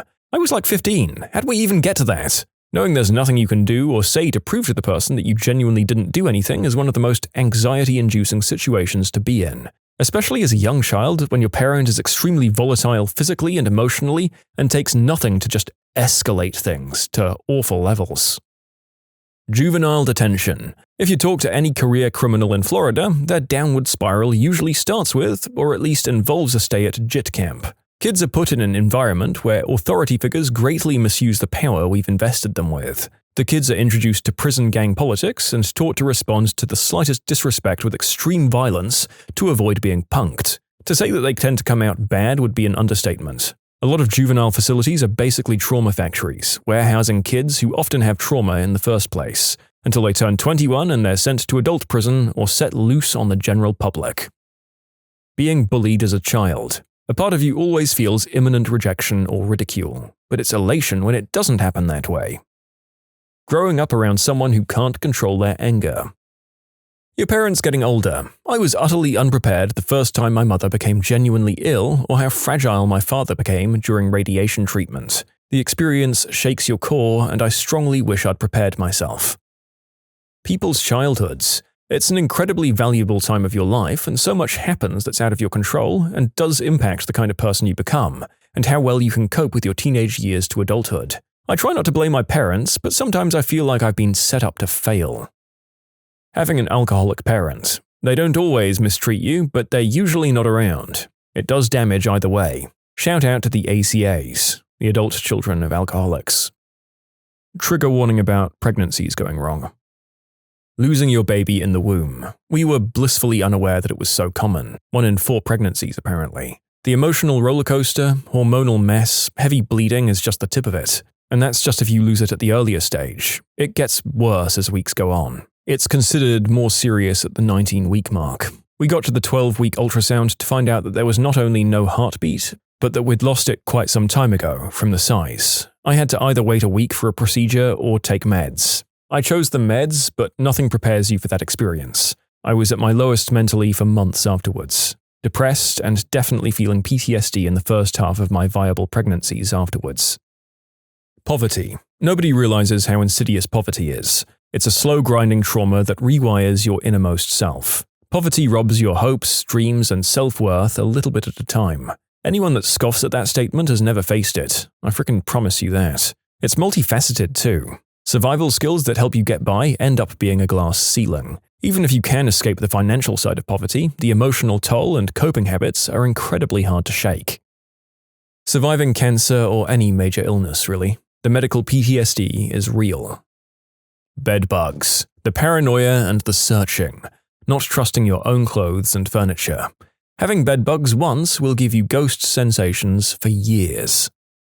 Being robbed, mugged, broken into, and burgled. You often see high-minded online comments about, "Oh, it's just things, let them have it," in stories or videos or postings about robberies, especially when the victim might defend themselves in a manner that ends up harming the perpetrator. Being the victim in that situation has long-lasting effects on self-confidence, self-worth, feelings of victimization, powerlessness, PTSD, and paranoia. The issue is that the problem isn't that simple. It's not just, "I want your thing, give it to me." Being confronted in that manner doesn't just end at replacing the thing you lost and moving on with your life, but often online discourse about the situation is very consumerist, very bougie, very, "Oh, it's just a thing, just buy a new one." It's really dumb and offensive. Somehow, it often gets twisted that the criminal who wants a thing badly enough to forcibly take it is more valid than the person who owns it, and may have a personal bond with it. Like, what the frick? Lockdown drills in schools. While labeled as drills, the what-ifs are constant. The drills with fake intruders actually trying to get into the room are the worst. Am I really expected to take a bullet for the kids? Jokingly mocking people. It can be fun with a close friend once in a while, but I have this friend that I'm distancing from and they literally tear me down every time we talk. They even talk bad about me to others. I've been burned like this before and I can't put myself through it again. Parents spill the mistakes they've made that they'll never tell their kids. My son stepped on a giant slug in the kitchen in the middle of the night. He ran into our bedroom and stood on another slug and let out a blood-curdling scream. It woke me up and scared me so badly that I couldn't sleep for a week. It wasn't a slug the second time, by the way. It was just a sock. I won't tell him because he felt bad enough about scaring me. He was 7 years old. Bonus story about my stepson. We'd play a game where if someone said something negative, you just took the last word of their sentence and said, "You're a..." whatever the word was. So if you said this is boring, "You're a boring." We're in McDonald's and my 3-year-old stepson mutters something and starts laughing like a maniac, getting everybody's attention with this hysterical laughter, and I say, "Hey, what's the joke?" And he stands up, points his little finger right in my face and says, "You're a joke." I chuckle every time I think about it. My toddler came charging up when I was taking a leak and got herself peed on. Given all the times she's peed on me, it was only fair, but I still feel bad. One time our cat tried to jump into my pee stream.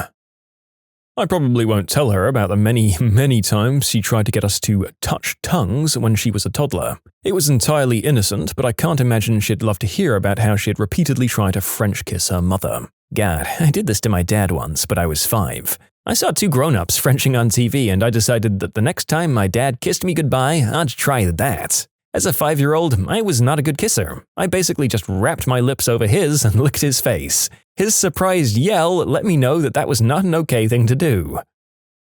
I won't tell them because I don't want my wife to know. My son rolled off the changing table and did what the kids are calling a full scorpion, and it was mostly neck-related.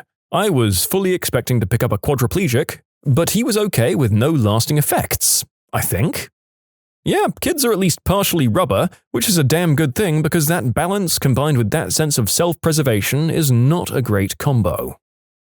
My son accidentally killed his beloved hamster Pongo when he was 3. I woke up one morning and he was sitting on the couch really sad and quiet. I asked him what was wrong and he said that Pongo was sick. I looked in the cage and the thing looked totally wet and gross. It was clearly dead and I thought it had a disease or something, so I wrapped it in a tea towel and put it in a cell phone box before I chucked it into the dumpster behind our apartment. The hamster was old, so I didn't really think anything of it, really. It wasn't until bedtime that night that my son confessed to me that since Pongo looked sick, he decided to bathe him to make him feel better. Ugh. He's 17 now and not a serial killer or anything that I know of, and he loves his pets more than people, so I'll take poor Pongo's demise to my grave with me. When we brought our first child home from the hospital, my bowels sprung a surprise attack on me and I crapped my pants running into the house. I was supposed to grab the video camera and film my wife bringing our new baby into the house for the first time, but that was delayed because I had some quick cleaning to do.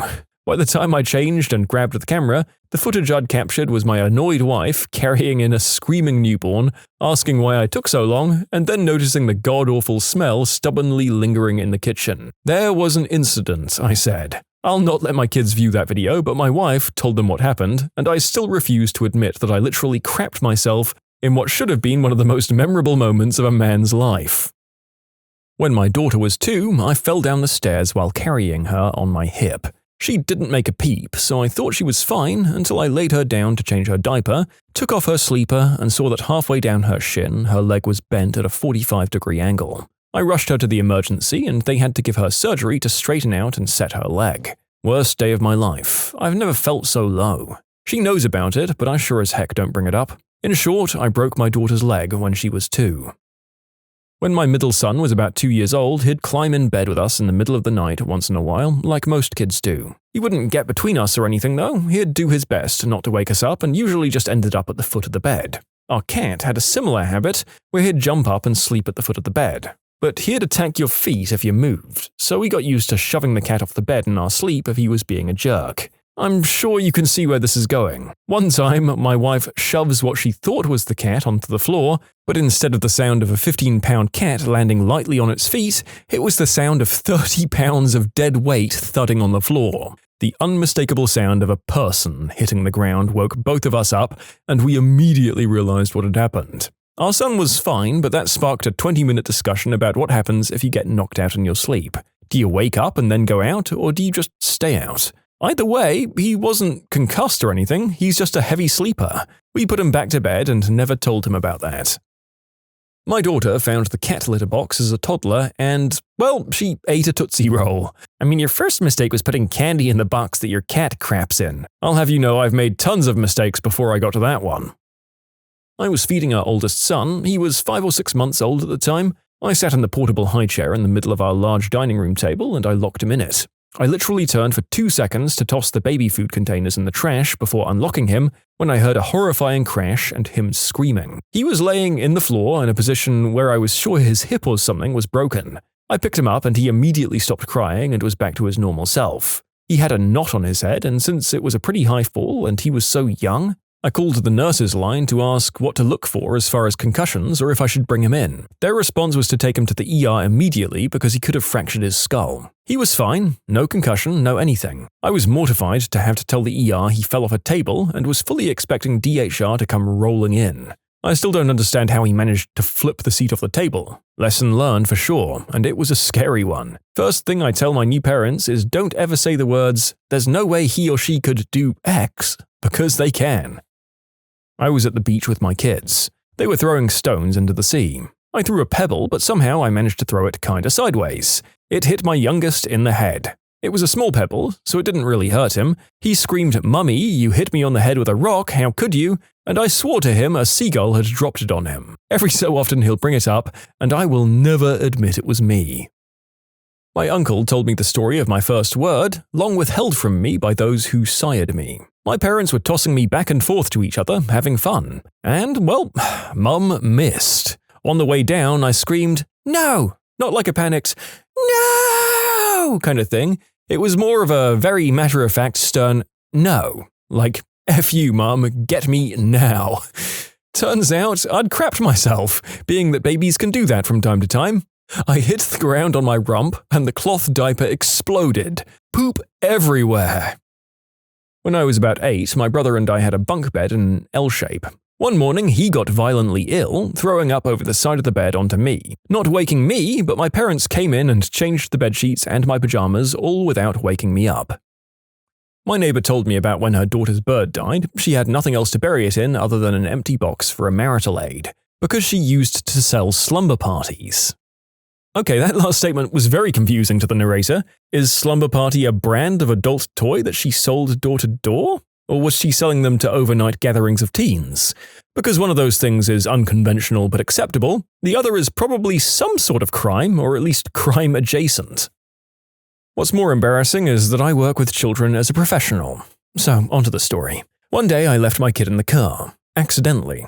I was going through a bad divorce and we were low on food. Well, his daycare had called in and I had to pick him up because he had a fever. It was a hot Texas summer and I grabbed him and his brothers and I went to the food bank. They got out of the car on their own and I was thinking about finally being able to cook a meal, and I saw the boys that I normally have and I completely forgot about the extra one who was off from daycare. He was in the car for about half an hour before I realized. My blood turned cold and I thought he was dead. I rushed to the car and I pulled him out. He was screaming and you couldn't hear it outside of the vehicle. He was so warm and I was so scared. I took him to the hospital and he was fine. But I wasn't. I'm still not. I thought I'd ended my kid, and everyone has always said that kids are in trouble when the routine is broken and they're forgotten. It happened to me.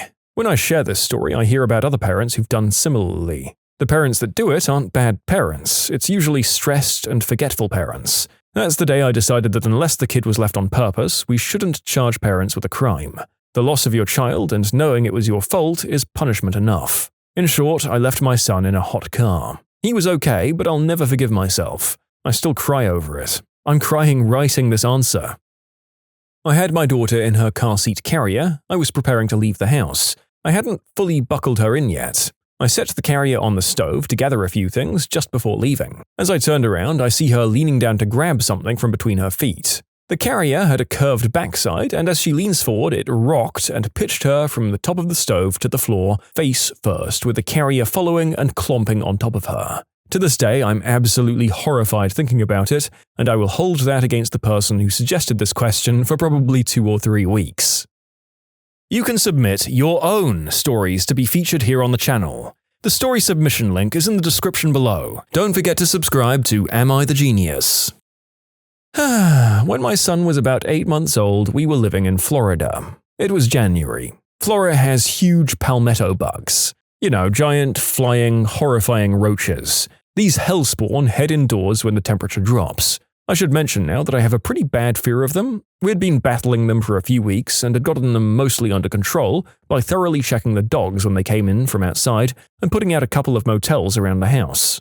It was about 11 o'clock at night and my husband and I were watching the video of the baby monitor, commenting on how sweet our son was when he slept. Just having one of those special parenting moments, you know? Then in a split second, there was a massive palmetto bug crawling all over his face. So my husband and I ran into the room and snatched the baby up so fast that he woke up screaming, as my husband straight up started closed punch fisting the roach. I mean, it's funny as I type it, but I was holding my son and crying while all of this was going down.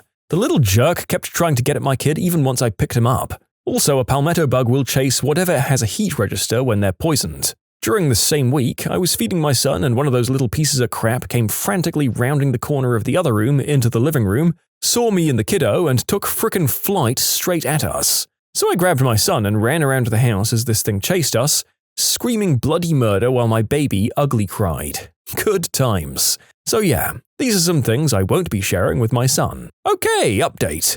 Cockroaches. For frick's sake, I guess what I'm describing is an American cockroach, not a palmetto bug. My bad. I guess that's just what every Floridian I know calls them because it sounds less disgusting than cockroach, and now I know. My daughter loved to flip. I hold out my hands, palms out, and she grabs them and runs up my body to flip backwards as I turn my hands, palms in. She was about 4 years old, showing off for my friends, and I noticed that my hands were getting sweaty. So I told her to stop, but she kept going. Did a faceplant on the sidewalk. She walked away okay, thankfully not even a bruise. My mother put a hammer on top of the fence between our front and backyards while she was working in the yard. It fell off and landed square on my head on the other side of the fence. I was maybe 5?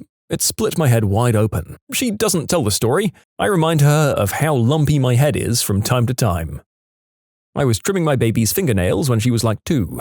I misjudged and got the tip of her finger with the nail clippers. Cue blood-curdling scream. I was apoplectic. I felt horrible about it for weeks while she was over it and giggling in minutes. I will never bring it up. Ever. No way, no how. My son used to love pushing things against his rear exit as a young toddler. I guess it's a normal stage of development to explore that area, but at least if he ever comes out as liking boys, I'll know that I had a heads up. I don't know the truth about that scar. Something is off. Child rather than parent.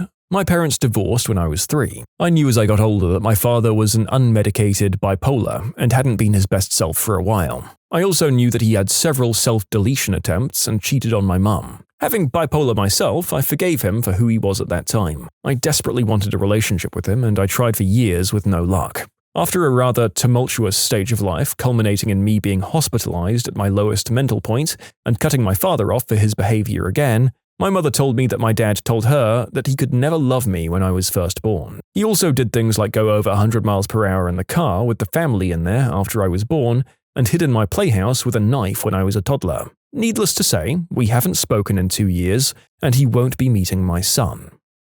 For most of my life, until I was maybe 11, I thought that when I was a toddler, I'd escaped the house and tried to follow my sister to school, got scared from traffic and gone home. What actually happened was that a woman pulled over and grabbed me and put me in her car, and, luckily for me, turned back down my street toward my house unknowingly. My mum had noticed I was gone and had gotten outside in just enough time to see the woman abduct me and head back towards her. My mum ran out onto the street and blocked off the car, wouldn't let her move, and called my entire extended family in the area and the police, who all showed up pretty quickly. Apparently, the woman refused to open her door and return me to my mother. My entire family was on the street screaming at the woman. She kept trying to feed me a bottle and apparently kept asking if I wanted to go home with her. Finally, the police forced her to open the car and give me back to my mother. I'm not sure what happened to that woman after that. Well, I damn well hope she had a conversation about legal guardianship and what doesn't constitute it. Thank frick she didn't just drive away and plow through you all. That's the kind of thing that traumatizes adults more than the kids in question. Most of them are clueless, resilient little weirdos, huh?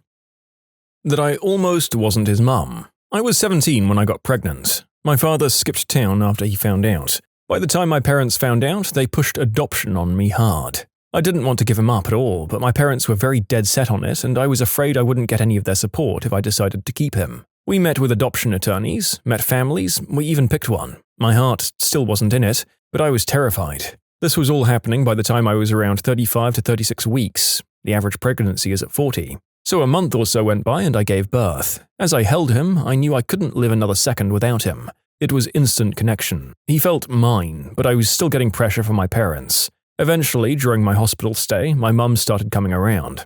She fell madly in love with him. My dad, however, tends to be fairly robotic in his emotions and was looking out for my best interests and was concerned about my quality of life being a young mum.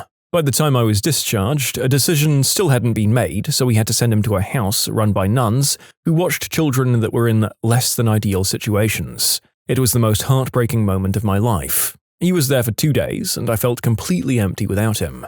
During that time, I made a life plan to show my parents and prove to them that I had it all figured out. I'd finally convinced them both that I could do this, so we picked him up from the house and I brought him to his home. That was 5 years ago. As any other parent, I definitely don't have it all figured out like I thought I did, but I have a job, a college degree, and a very supportive and loving partner, and an incredible 5-year-old little boy. I can't complain.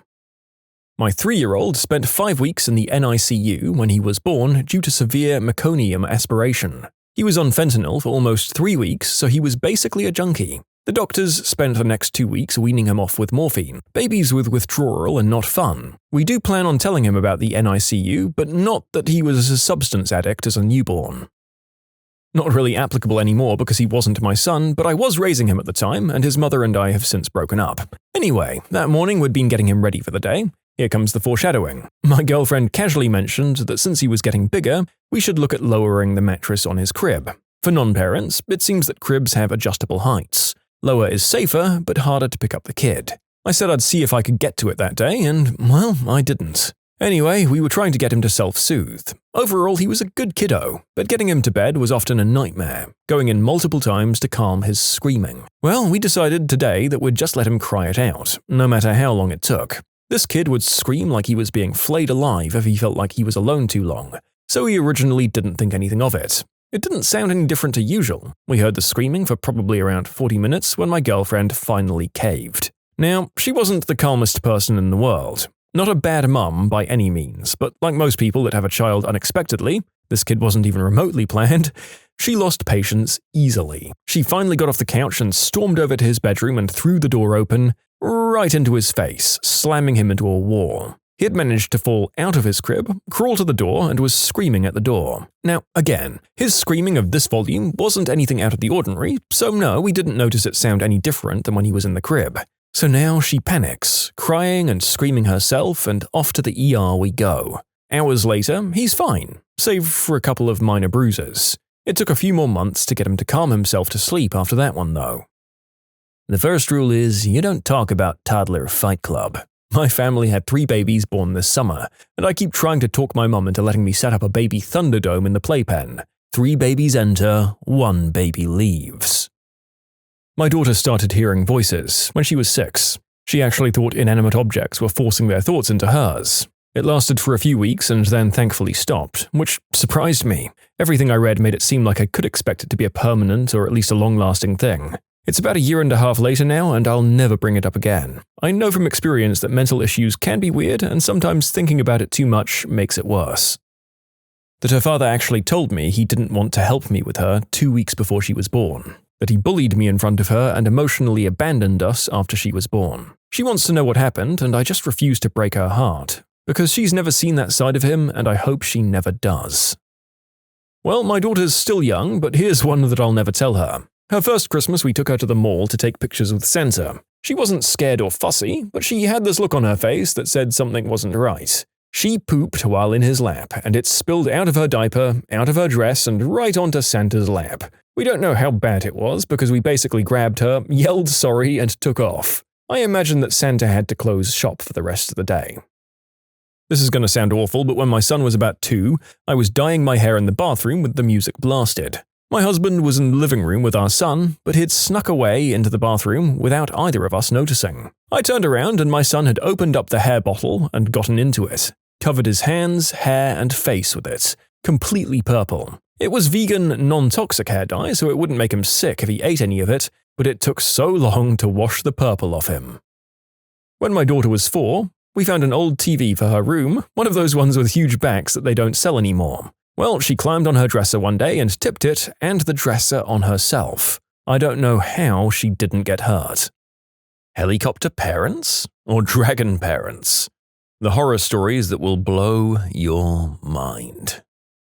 Whenever I wanted to hang out with someone that my parents didn't know, they'd call the school and personally ask the teachers about said student and have a grading sheet based on what the teacher said. Needless to say, I spent a lot of time hanging out with insert name that parents knew, but was actually somewhere else. My parents once called the police when I didn't answer the phone for an hour. I was 17 and sleeping. I reckon that's at least $200, at least in Maine, for prank calling the police, or calling without a reason.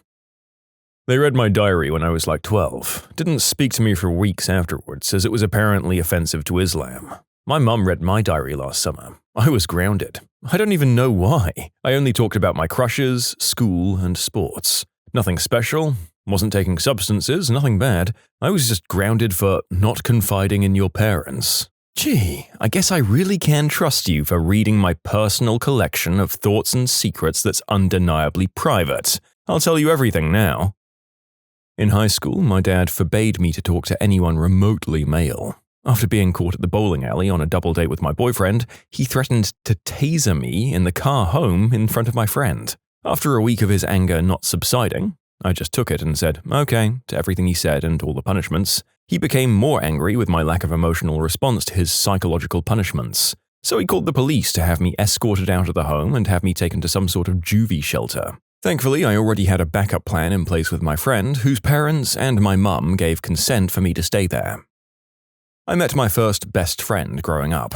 We were so close for the next 9 years. He was only allowed to go to school, his house, and my house. We'd hang almost every day. Later in life, he jumped out of a balcony and timed it so that his witch mother could see it when she was returning from work. That really sucked. My neighbor would never let her son eat anything that she hadn't personally given to him. I don't mean like she personally had to cook it or anything, she just had to be the one giving it to him. If he ever went to people's houses to play or birthday parties, she'd pack him a lunch with a protein shake thing and a yogurt and a cereal bar or something. We thought it was just because he had some kind of dietary requirement or allergies or something, but nope, she just didn't want other people feeding her son. I mean, that just sounds like the mother of many grown Italian men that I know. But maybe that's a cautionary tale against continuing this sort of dynamic unless you're living in a chemical handling plant. Oh boy, do I have lots of fodder for this one. I'm a college student. Not allowed to watch kissing scenes on TV. I'm 19. Not allowed to talk to boys, ever, ever, ever. Not allowed to talk to a girl with the door closed. I'm a girl. Not allowed to hang out with my friends. I only did that just once for the last day of high school. Need to call them every time before I go to class, after I go to class, when I fall asleep and when I wake up, or before any major event. Usually 10 to 12 calls a day. This has been decreased to about 6. Yay, progress. Discouraged from doing any household chores throughout middle and high school so I could focus on my studies. I'm 19 and I don't know how to wash my clothes or use the dishwasher. And to answer some questions, yes, I am Asian, Indian. About the last point, I do now know how to use a dishwasher and wash my own clothes, and that's only because I had friends to help and Google. I just feel incredibly stupid for learning how to do things that most peers my age group know already. My brother lost his life while we were in high school, so I'm not allowed to leave the house on my own. I'm now 20. God, are you able to move out when you want? No idea, actually. I'm graduating from college next year. Hopefully I'll be accepted for grad school abroad, which means bye-bye for now? My dad is friends with this couple whose son was failing a bunch of classes. Instead of taking away the kid's phone or something, they moved everything in his room to a storage facility, except for his mattress, pillow, and duvet. They even painted his walls white. The kid got so bored staring at the ceiling that he studied and finished the year with all A's. That's a bold strategy, Cotton. My cousin broke up with her college boyfriend, who then wanted to get back with her. My cousin's mum, my aunt, made the boyfriend write an apology letter to everyone in my family because of the distress that he caused. The only reason we knew he broke up with my cousin was because we received the apology letter in the mail, and we were like, what the frick? I was 17 and going to see the movie Across the Universe with my friends. I asked and received permission for the time and movie. However, I failed to tell my parents about the undressed people in the film. They looked it up online when I was already sitting in the theater, and I was in trouble when I got home for seeing a PG-13 movie at 17. The only naughty skin you see is the main girl's chesty bits. I've got 2 of those, they're nothing new to me. My mum isn't that strict, but she is overprotective and gets insane when she doesn't know what's happening. I live in a different continent at this point, and it still took about a year to convince her that if 2 days passes without me emailing, I'm alive. It's still reasonable to assume that I am. My mum and brother came to visit me in New York and we went to the Empire State Building. My mum was already there, so me and my brother went alone. He was telling me how she keeps freaking out at home when I'm out of touch, and we were waiting in line for a long time, so we started joking that she's probably freaking out even now. She was right there, she just didn't go up with us. When we came down, she was talking to a cop already. Most embarrassing was when I was in high school and I went on a date to watch Bruce Almighty, and she knew that, but didn't hear that I was going in for a movie. It was pretty late. I didn't look at my cell phone at all, and I didn't put it on vibrate, but I checked it in the middle of the film, and I had tons of missed calls from her, plus texts from my friends begging me to talk with my mother, and what the frick am I doing? I went to a restroom to give her a call, but she wasn't there to be contacted because she had rushed out, leaving her phone to search for me. We live in a city. How the frick would she find me is the question. I ended up missing half the movie. Fun times. Reminds me of the time I took my little sisters for a hike and I took a little longer than expected. There's no phone service in the forest. About half a mile from the parking lot, a car pulls up and the driver asks if we're the blank family. They start laughing and say that our dad, my stepdad by the way, is frantically looking for us. They give us a ride back and I'm greeted by the park rangers and a very angry stepdad who was sure we were eaten by a bear. It's the most embarrassing moment of my life. I was 21. Hey, did anyone else have a stepfather who forced them to vacuum the front lawn daily? Anybody? Just me? Okay. I went to high school with a girl who graduated with honors, aced the SAT, and got into a very prestigious university, one of the top 20 in the US News. Her parents didn't want her away from their supervision and made her go to a community college for 2 years and then finish her degree at a much less prestigious university in the same city. She had to live at home and commute to campus. When she graduated, they informed her that she was now allowed to date and have a boyfriend if she wanted, but still had to live at home until she got married. And no, they're not immigrants from a conservative country, nor are they religious. I wasn't allowed to watch Rugrats as a child because Angelica was too mean. The kids in the show were younger than I was, and I couldn't watch it. I've heard of a lot of kids with this rule. It's so stupid. Yeah, same. I had a friend who wasn't allowed to watch it because Angelica made her act sassy. Apparently she'd start emulating Angelica every time she watched the show. She was pretty sassy regardless of Angelica's influence anyway. I see, so Angelica was the scapegoat for that kid being kind of a jerk. I love that someone might desperately cling to the idea that something else was causing this and refusing to admit that they might just be a bit of a brat, as most kids are wont to be at some point in their upbringing. My 18-year-old girlfriend of 3 years, I was 19, told her mom that we were doing the deed and she banned us from talking and filed a restraining order. Haven't talked to her since then. Ugh. When I was 17, I snuck out and slept with an 18-year-old guy I knew from school. My parents found out. I wasn't allowed to go on a date with him because he hadn't been over for dinner and vetted yet. Huge trouble, much wailing and gnashing of teeth, etc., etc. Fast forward to a few months later, and he was visiting my high school, and my mum, who was a substitute teacher at the time, sees him in the hall and proceeds to shout, "That's the boy who committed the unspeakable act on my daughter!" Facepalm. Oh my god, she could have literally ruined the rest of his life by saying that. Yeah, and I jumped all over her about it later. A teacher that thought she was nuts pulled her aside, scolded her, and then told me later. I had to insist several times that it was 100% consensual. She refused to believe me. My parents tended to get ideas in their heads and then try to convince the rest of the world that it was fact. It was weird, to say the least. My mum called the police on me once because I was an hour late and wasn't answering the phone. I can't be out after dark. 9 p.m. lights out on a school night. Can't sleep over at anyone else's house that isn't family. I thought this would stop once I turned 18, but no. Last year at Old Miss, a mother tried to go through sorority recruitment with her daughter. She dressed up like a freshman woman and tried to sneak into her daughter's recruitment group and attend the recruitment parties with her daughter. The recruitment counselors figured it out pretty quickly, and the Greek life office had to have someone escort her out. I can't imagine how she thought her presence was going to help her daughter.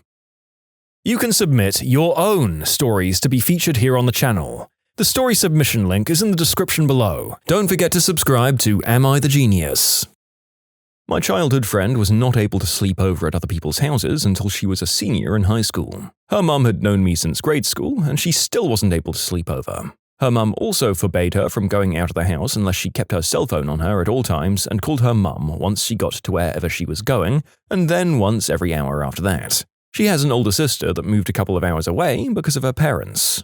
One day, her sister didn't pick up the phone the first time they called. Her mum assumed the worst and drove to her sister's house, only to find out she didn't pick up because her phone was out of battery. My friend's in college now, and her parents told her she was to pick from a nearby college, otherwise they wouldn't support her. They bought her a condo near the university she goes to, so she'll be stuck living by them until she finishes paying them back for the condo. Can you imagine being stuck in one major area for your entire life? You wouldn't even be able to look for a better job across the country because you're stuck living in one place. It would drive me crazy.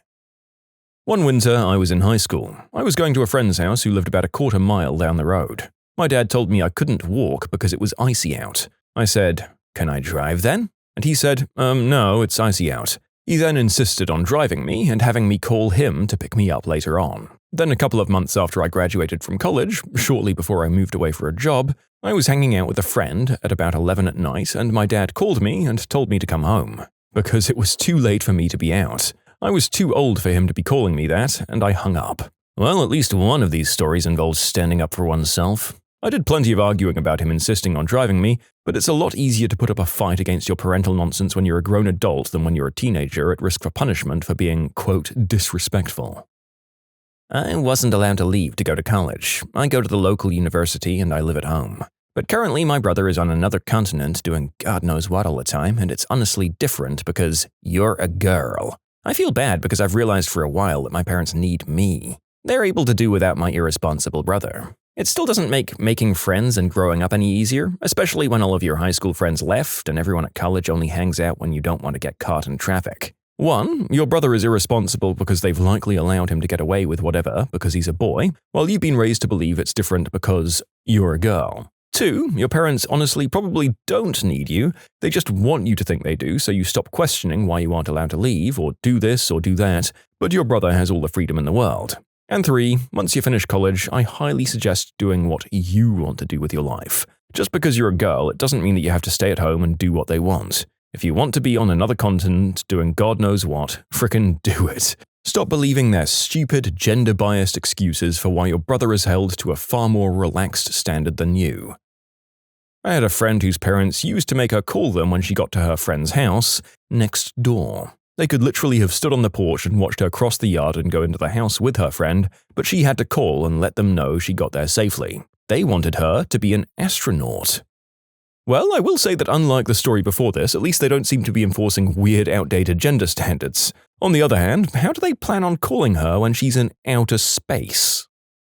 I had a friend in high school who had extremely food-protective parents. They were young, like in their 30s, and very thin, attractive people. Their obsession with staying thin had the opposite effect on her, and she always had a little extra weight. But that didn't stop her parents from not allowing her to have seconds for dinner, not allowing her to eat junk food, and telling parents who hosted sleepovers or parties to not let her eat the snack food. Because of the heavy restrictions they put on her, she'd eat snack foods when her parents weren't around, and her weight ballooned. Fast forward several years, she's still overweight, but finally happy and engaged, and also has almost no contact with her parents.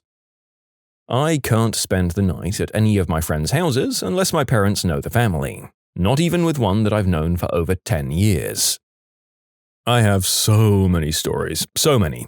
The most ridiculous one happened a few weeks ago, and thinking back, it only really makes me laugh. So I'm 20 right now, and I commute to go to college. I'm not too involved because my parents always want me home before 10, otherwise they'll be worried sick about me. This semester I found a club that I was really interested in joining because it was a bunch of kids from my major and it seemed like it would be really helpful to get to know everyone. The meeting was 9 to 10:30 p.m., so I told my mum about it a week in advance so she wouldn't throw a fit about me going to it. That day she was texting me and out of nowhere she texted me asking, "What's zombie night?" I was so confused until I remembered that the meeting was zombie-themed. We were going to talk about a zombie outbreak and how it would affect our jobs in the future and what kind of measures we'd take to protect ourselves against them. Sounds like a party, right? Well, it sounded like one to my mother, who saw that I was attending it on Facebook and insisted that I come right home. I thought she was joking, so I called her to make sure, and to my surprise, she just started screaming at me, telling me how I lied to her about the zombie party and how this was the reason she couldn't trust me with anything. Happy ending though. When I got home that night, we got into another fight, but then she realized how much she overreacted, and since then, things have been easier. My curfew has been pushed back too.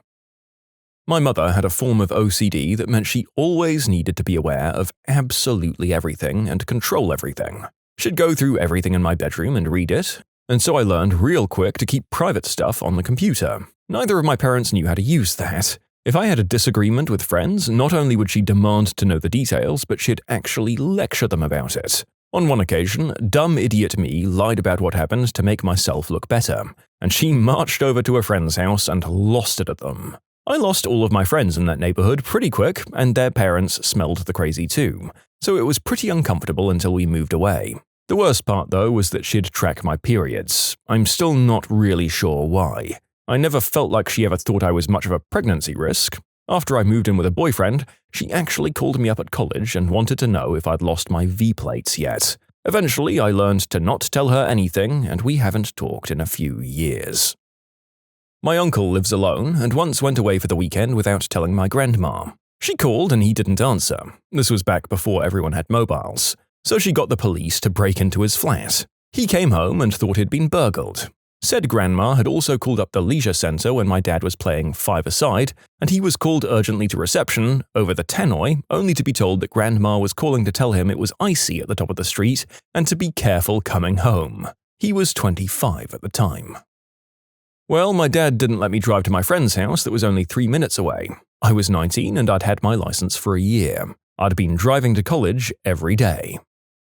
I had a friend who was never allowed to go out with friends or go to their houses, nor was he allowed any video games. All social networks and known time-wasting sites were blocked on their computer. The one time he did go out for a charity event, the dad stood on the traffic island for 4 hours and stared at us without interacting with anyone.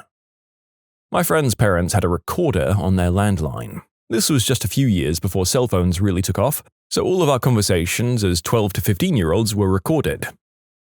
My great-grandmother forbids my father from letting me ride a bicycle because she thinks cyclists are at greater risk of being fatally killed by being hit by a car or a truck. I think the chances are probably the same either way.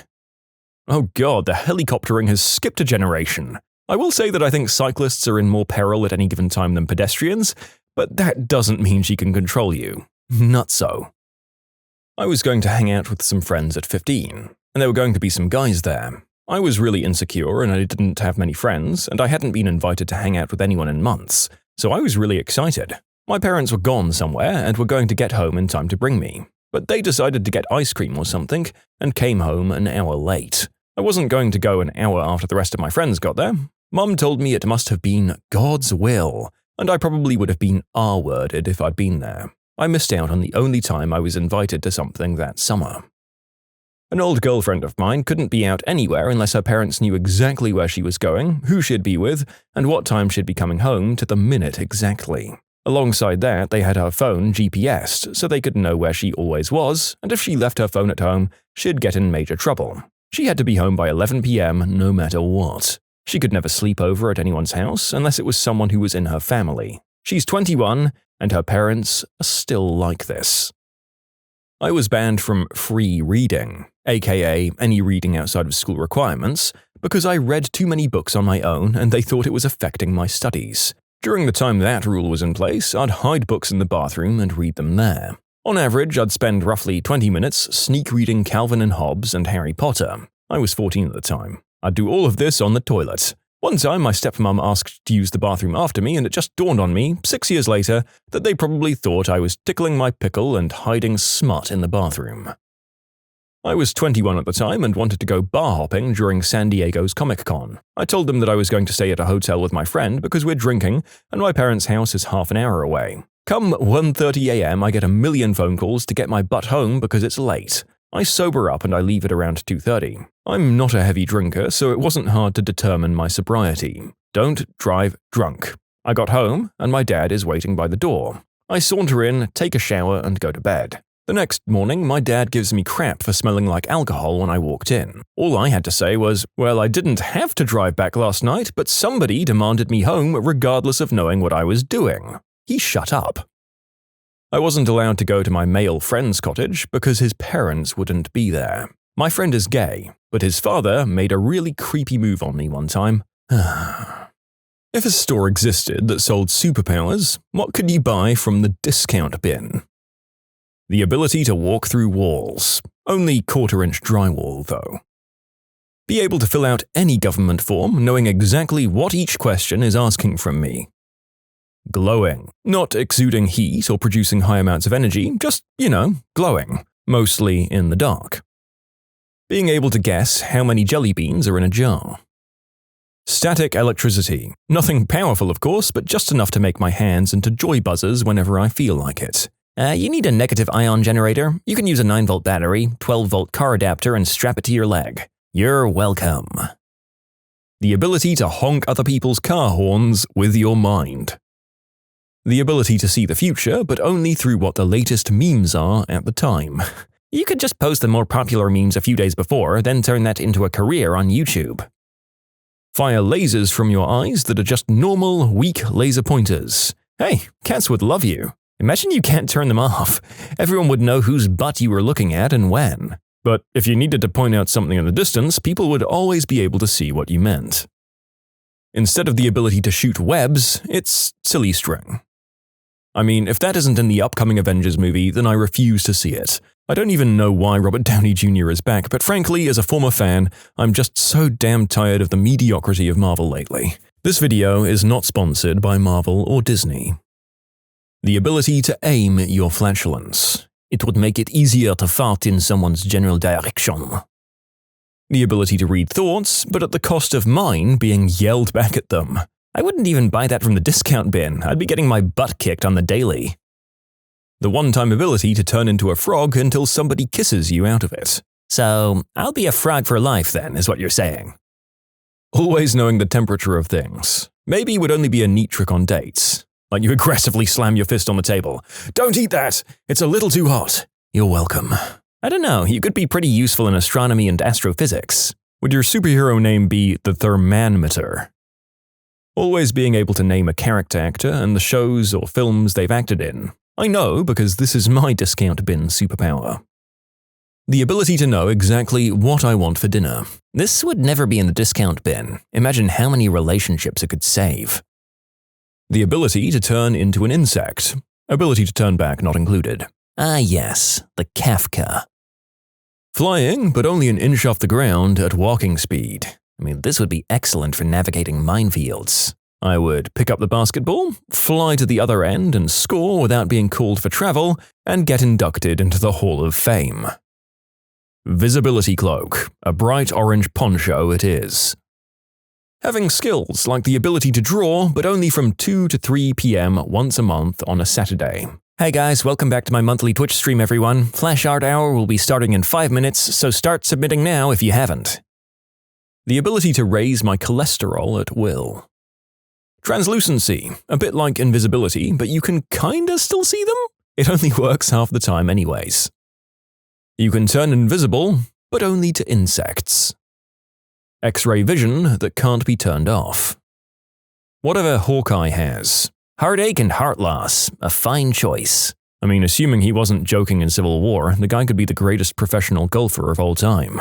Hawkeye has a half-dozen minor powers. Preternatural aim with any ranged weapons, natural weapon master, enhanced endurance and stamina, and when he gets bored with all of that, he goes to pester Hank Pym and misuses Pym particles. Clint Barton was also the Avenger known as Goliath. He was 2 to 3 times the normal human size and had super strength to match, much like Hank Pym or Scott Lang in Big Boy mode. Mild mind control powers. They can't get you lots of money or power, but occasionally you can convince a bus driver to let you ride for free or get a beer on the house. Controlling the growth of hair on your body.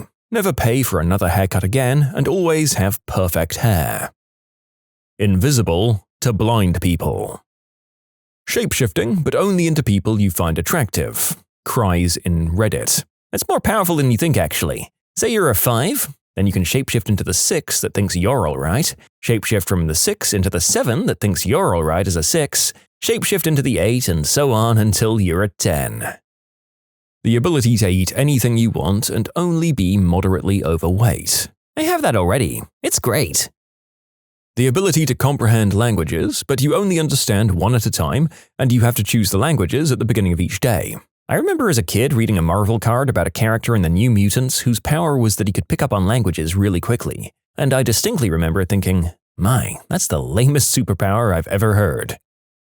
Speed and strength increased by 0.002%. Diamond hardness head. Criminals will have a hard time convincing people that someone beat them up with their face, or that they broke their hand on someone's face punching them.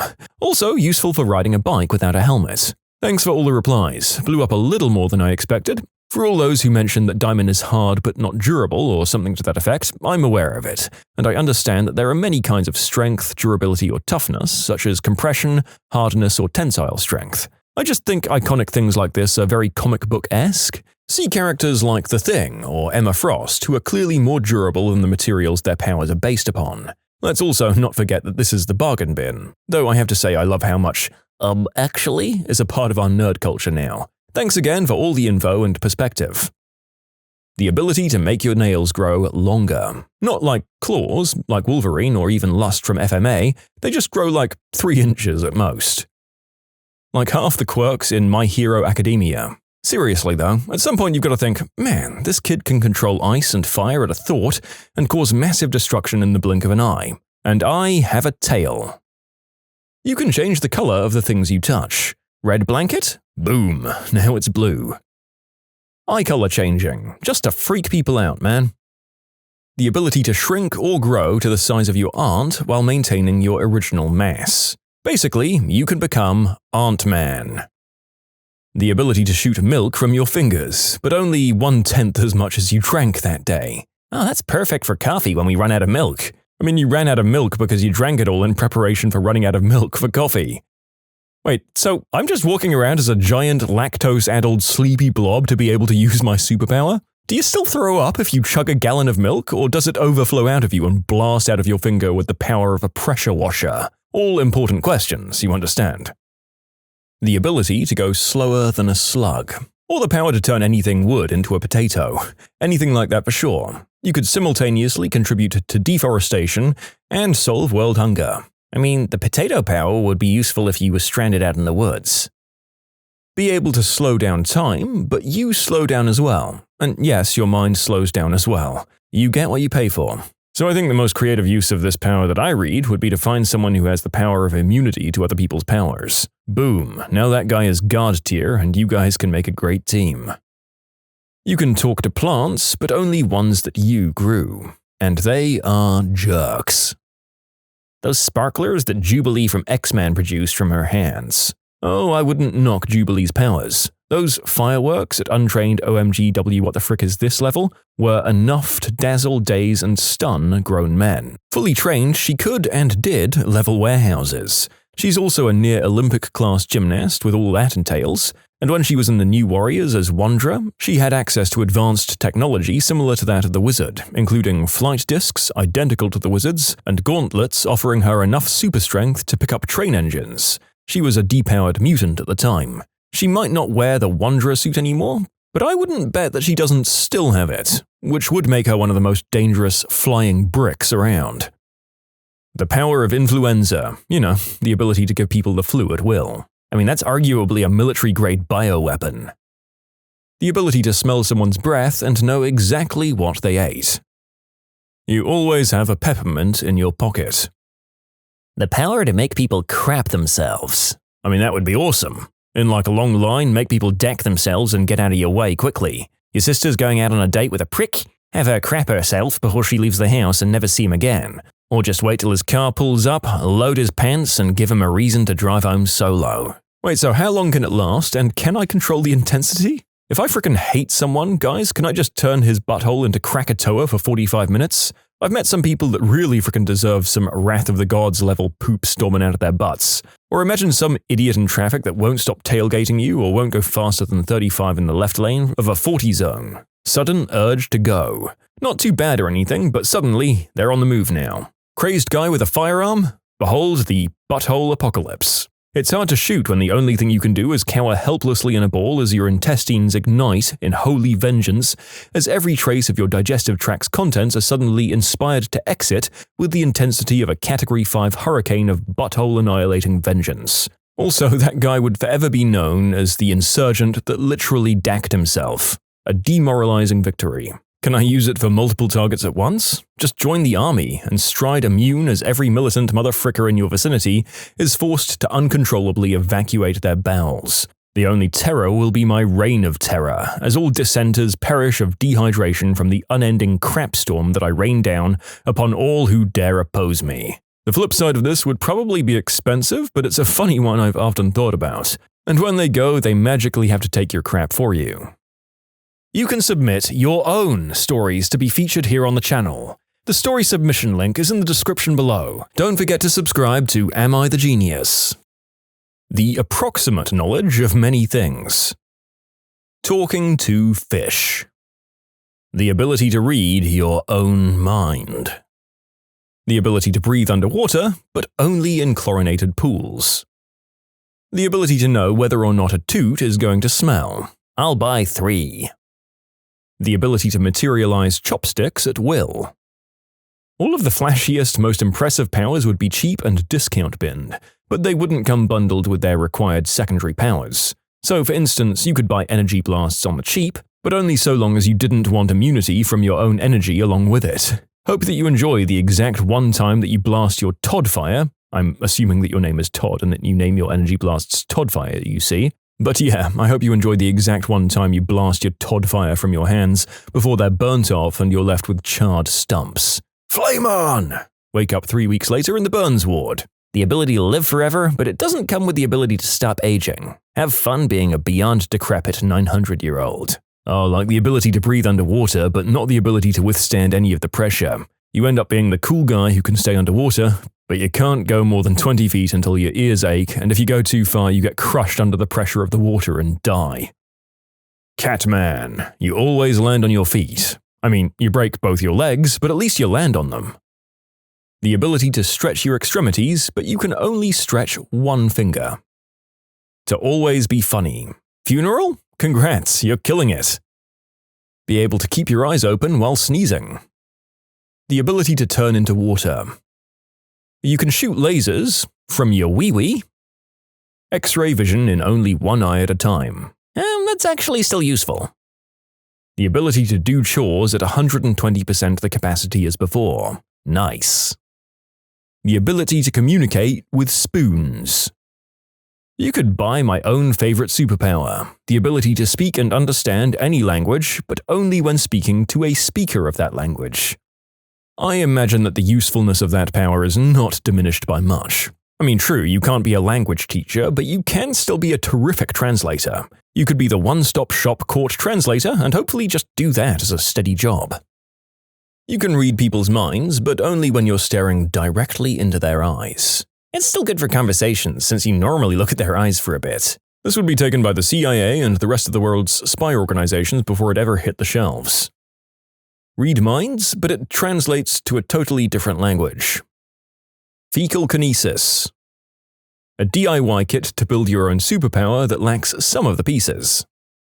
Solving minor inconveniences with a snap of the fingers. Actually, I think this would be sold out in an instant. It would never make it to the discount bin. Heck, I'd buy 2. Exact control of your wiener. Wouldn't that be like extra popular? The ability to communicate with an obscure or rare animal species or something that isn't native to your area. Like communicating with bees could potentially be useful in North America, but communicating with zebras would have a pretty limited applicability. Anytime you reach into your pocket, you have a banana. Telekinesis, but only with Lego bricks. Anti-immortality. Wait, so what, I just die then? Sign me up, I guess. The ability to drive the speed limit and obey traffic laws. Pretty powerful stuff during rush hour. How the hell is he going the speed limit? I don't know, but somehow he's also obeying traffic laws. We can't touch him. Being able to hear the future. Being able to only see light outside the human visible spectrum. Considering how we have such a narrow band that we can see, this would still be a kind of upgrade. Though you'd see some really weird stuff too, like radio waves and stuff that we take for granted that appear invisible. Smell through walls. I have this power. It sucks. As a pregnant woman with the superpower, this is not a good superpower to have. The powers of Iceman from X-Men, but with feces instead of ice. Matter eating. Lukewarm vision. You can eat for free, but only when you feel full, and everything has to be consumed. The power to change my clothes just enough to fit well or the way I want them to. No actual shapeshifting or creating new clothes, just teeny tiny modifications. Super smelling, or maybe the ability to grow your fingernails at will. Definitely whatever the heck it was that Bran was supposed to be doing during the Battle of Winterfell. Grr. The ability to shoot lasers from other people's eyes. Let's say they have to be alive and the eyes have to currently be part of someone else's body. So no dead heads, and transplants no longer work because they're your eyes now. I'd want some telepathic way to explain to my dog that I'm sorry when I accidentally step on his tail or step on his paws. The ability to breathe out of your ears and hear out of your nose. The ability to recharge any electronic device that runs on battery power, but only by 1%. Ability to stop or start my own hair growth. Never need another haircut. Never go bald. The Ant-Man Starter Pack. Essence of Beard Hunter. The ability to understand mosquitoes. I mean, you can't control them, but you can understand what they're saying. Being able to change your appearance, but only slightly. Make your nose a little bit bigger, or barely modify skin tones, or something garbage that nobody wants. The ability to time travel, but only forward and at a rate of 1 year and 3 seconds per year. The ability to identify any animal, down to a specific individual, including humans, from the taste of a fecal sample. Sneeze anytime you want. Invisibility. Everyone thinks that it'd be great, but they forget the fact that if their retinas turn invisible, they'll be completely blind. That's why this power would have been produced in large quantities, based on projected sales from the dumb idiot marketing department, and ended up in the bargain bin. Telekinesis, super strength, and super speed are the Call of Duty and Battlefield of powers, an overpriced new version that's just the same as the old ones every month. Then, to our amazement, pyrokinesis is in the bargain bin. Wowzers, this old universe is bananas. Then you buy it and you realize that there's almost zero practical use for pyrokinesis. All you can really do is burn stuff, and that's not even really that great in a fight, because you have to take care not to burn too much stuff. Turkey volume guessing. The power to see any typed writing and instantly know what font it's in. The ability to fly north. The ability to pick up any blanket and immediately know which is the longer side. Power of attorney. I mean, some people would love to have it just to manipulate people, but some of us are too lazy and irresponsible and don't want to touch that with a 10-foot barge pole. Super speed, but only when making your bed. Not all beds, just your bed. Morphing into a pickle. Cooling ray. It's too hot in here. The power to move fridges super easily only when it's night and you're with a friend. Cue infinite beer. Photographic memory, but everything is slightly out of focus.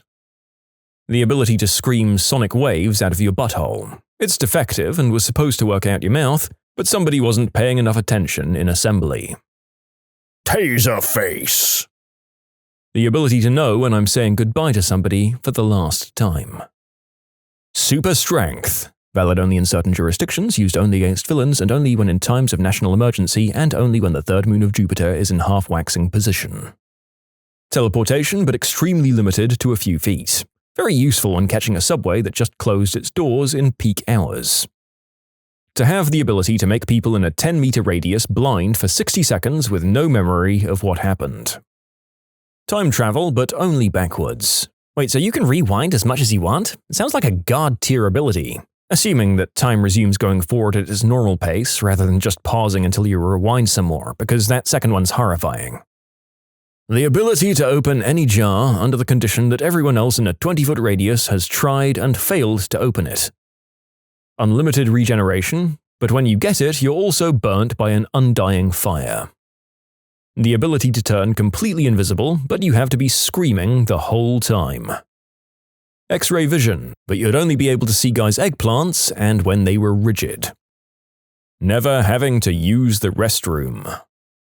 The ability to be attractive to everyone you don't find attractive. The ability to numb someone completely for 15 seconds. Leaping over tall buildings in a single bound. Seems like everybody used to have it and then someone realized, you know, why not just let Superman fly now? So now everybody flies and nobody jumps. Seems like a good discount. Underwater breathing for 5 minutes. Being invisible, but only when people aren't looking. During a full moon, you get the ability to turn into a werewolf. You can turn into a wolf, but you have to be standing in a very specific spot within a couple of miles, but you don't know where. The Finity Gauntlet. Shooting Paschetti from your fingertips. I mean, that sounds like a superpower to solve world hunger. Might be popular. Whatever the frick the Great Lakes Avengers have. Being able to understand any language you hear, but not be able to speak it. The ability to predict the past. Sure-footedness. The power to find the missing sock. Student essays with insane plot twists that the teachers never saw coming. Teaching 8th grade English. A student was writing about a supernatural investigator. About 2/3 through the story, the narrator was listing all of the greatest horror movies he had seen, and the list ended, "I once saw an English teacher named Mr. My Name slough off his skin and devour a classroom of students. It was a great surprise and story." I had a student who was obsessed with silverback gorillas. I mean, everything he wrote was about silverbacks. Even for the most random questions, for example about Shakespeare's sonnets, his answer would somehow quite logically twist around to his gorillas. After a while, he added a character, the Queen of Zanzibar. She controlled this wild and often violent band of gorillas. At the end of that year, I ended up moving away, and at my farewell lunch, he gave me a card which said, "There will never be another story about the silverback gorillas of Zanzibar because the Queen of Zanzibar is moving to Australia." It blew me away. I never thought his stories were analogies of our school or students, or that I'd made that much of an impact on his life. Humbling. When my nephew was 6 or 7 or so, they had to write a description of how to make a sandwich. My nephew proceeded to write a detailed account of how to make a sandwich, which includes getting a mold of a witch and putting wet sand into it. You get the idea. The teacher said in all of her years of teaching that no kid had ever done that. She asked to keep a copy because she thought it was so funny. I had a second language learner who wrote about the death of a close relative. He talked about feelings of extreme sadness and then said, "I've come to know that this feeling is called grief. It was the most heartbreaking thing I've ever read." Teaching middle school, gave an About Me essay early in the year. One student wrote about how they had a rough home life, parents divorcing. It was very well written and heartbreaking until the last paragraph where he talked about finding a religion in the last year. I've learned not to judge people who do wrong, because only God can judge, and they will burn. Well, there's a non-zero chance that you were in the prologue sequence of some superhero movie, and this kid was destined to either be the hero or the tragic villain. Not because they seem particularly inclined towards violence, just because that last line is basically the dialogue you end on in the trailer. One of my kids got a writing assignment to write a new ending to a story. It was a classic star-crossed lovers narrative, so I figured they'd do a happily ever after. Nope, the female protagonist ended up using the dude for his knight status to escape the thumb of her father, then killed the knight and went out on her own.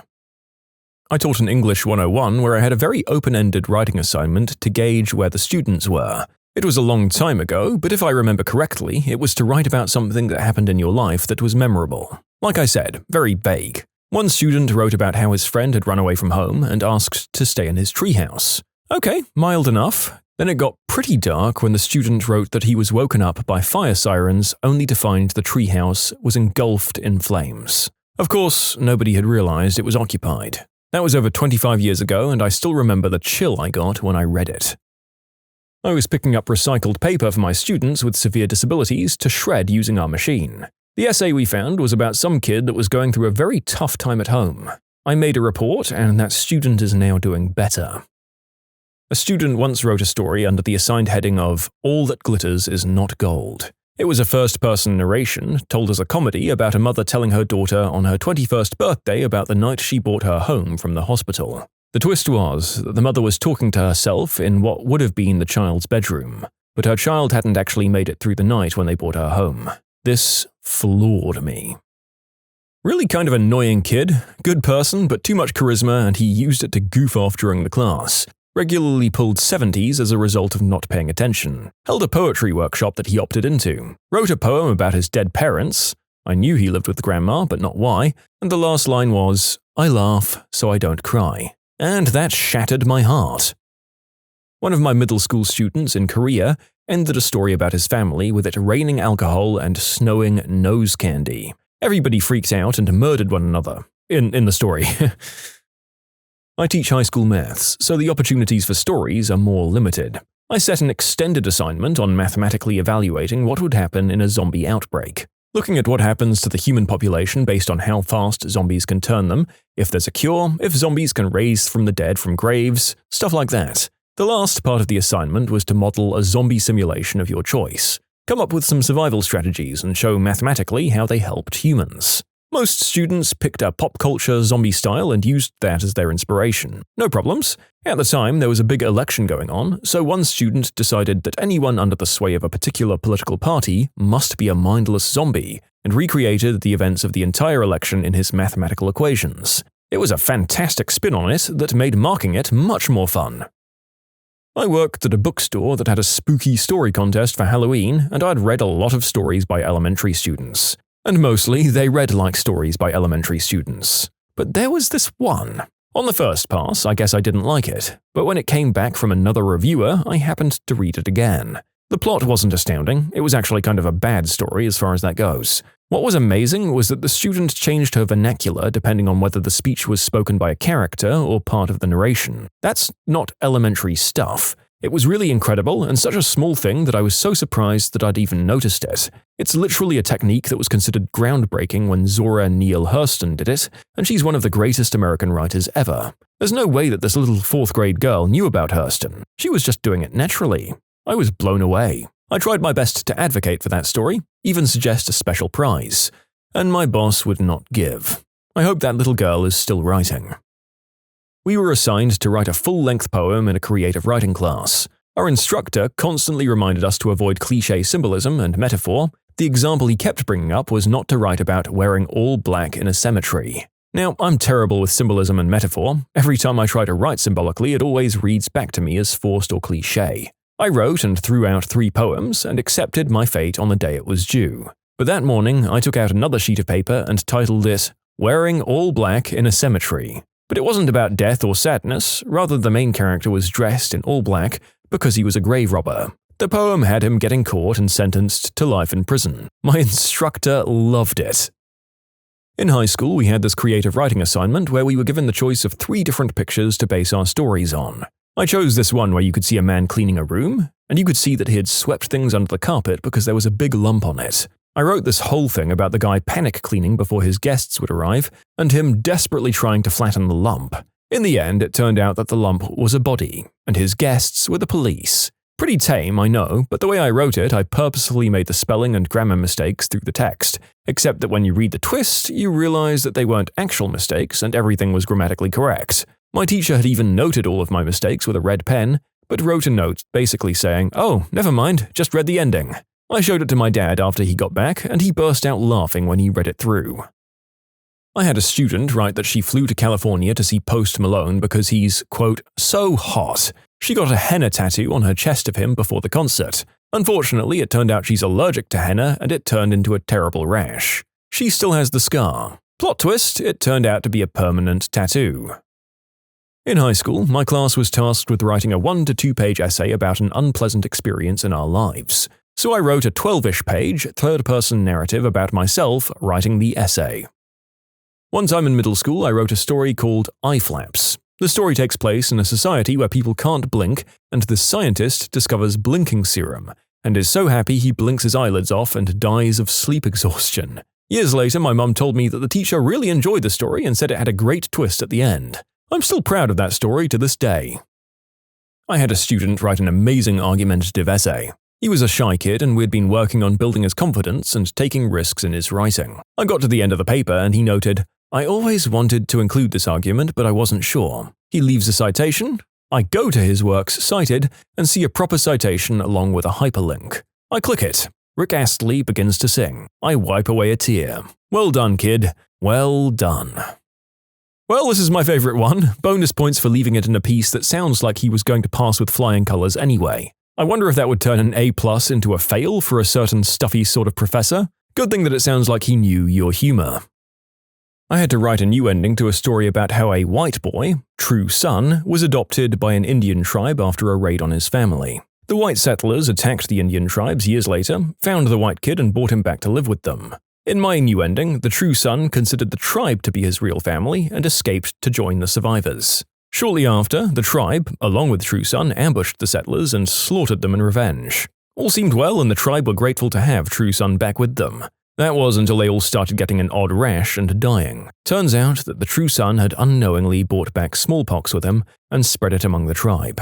I ended with something that seemed like a very deep line to 12-year-old me about how war is stupid, nobody wins, and everybody loses in the end. Fun note, my teacher actually thanked me for putting so much thought into the assignment and I got an A+. Ultimately, I failed her class because that was legit the only time I ever applied myself and actually turned an assignment in. You can submit your own stories to be featured here on the channel. The story submission link is in the description below. Don't forget to subscribe to Am I the Genius? I once had an elementary student write a story where John Cena randomly busted into the house about 3/4 of the way into the story. Embedded into a student's analysis one day was the phrase, "I like to suck eggplant." Obviously not the actual wording. I simply wrote, "Please proofread before next submission." The poor kid went bright red when they saw the comments. I knew it was a friend of theirs who had made a sneaky edit, so I gave them no punishment. But we all had a good laugh. Not me, but my dad. He teaches engineering and he was talking to his students about the meaning of different lights in the car. He said that if the check engine light lights up, then you're probably effed. Flash forward to the exam. A student had to recognize the check engine light. He wrote next to the picture, "You're probably effed." I had something similar during job training. Among other things, I had to know the facilities around different train stations, one of them being the wastewater disposal. When my colleague was explaining this, he referred to it as pumping away the poop. A week or so later, I had my exam and was told to just start explaining what was around the station. Eventually, I came to the wastewater disposal, but all I could think of is pump away the poop. Luckily enough, that was exactly the point where my examiner and boss said, "Okay, you obviously know everything that's here. There's no point in going on further with the question." And he started the next question. Phew! We were set a challenge in English literature at high school to rewrite the ending of Mice and Men. Can't remember all the details, but my ending change was that George shoots Lenny, then turns the weapon on himself out of guilt. I then detailed a final scene where a small mouse scurries along the floor and settles in Lenny's hand. I was made to read out the 2 to 3 page ending to the class, and it got used as an example for the next few years in other classes. I think my teacher was surprised that I wrote something with so much thought and detail and actually read the book. I wasn't known for my soft side. I was a bit of a class clown. It was my only ever A+ work at school.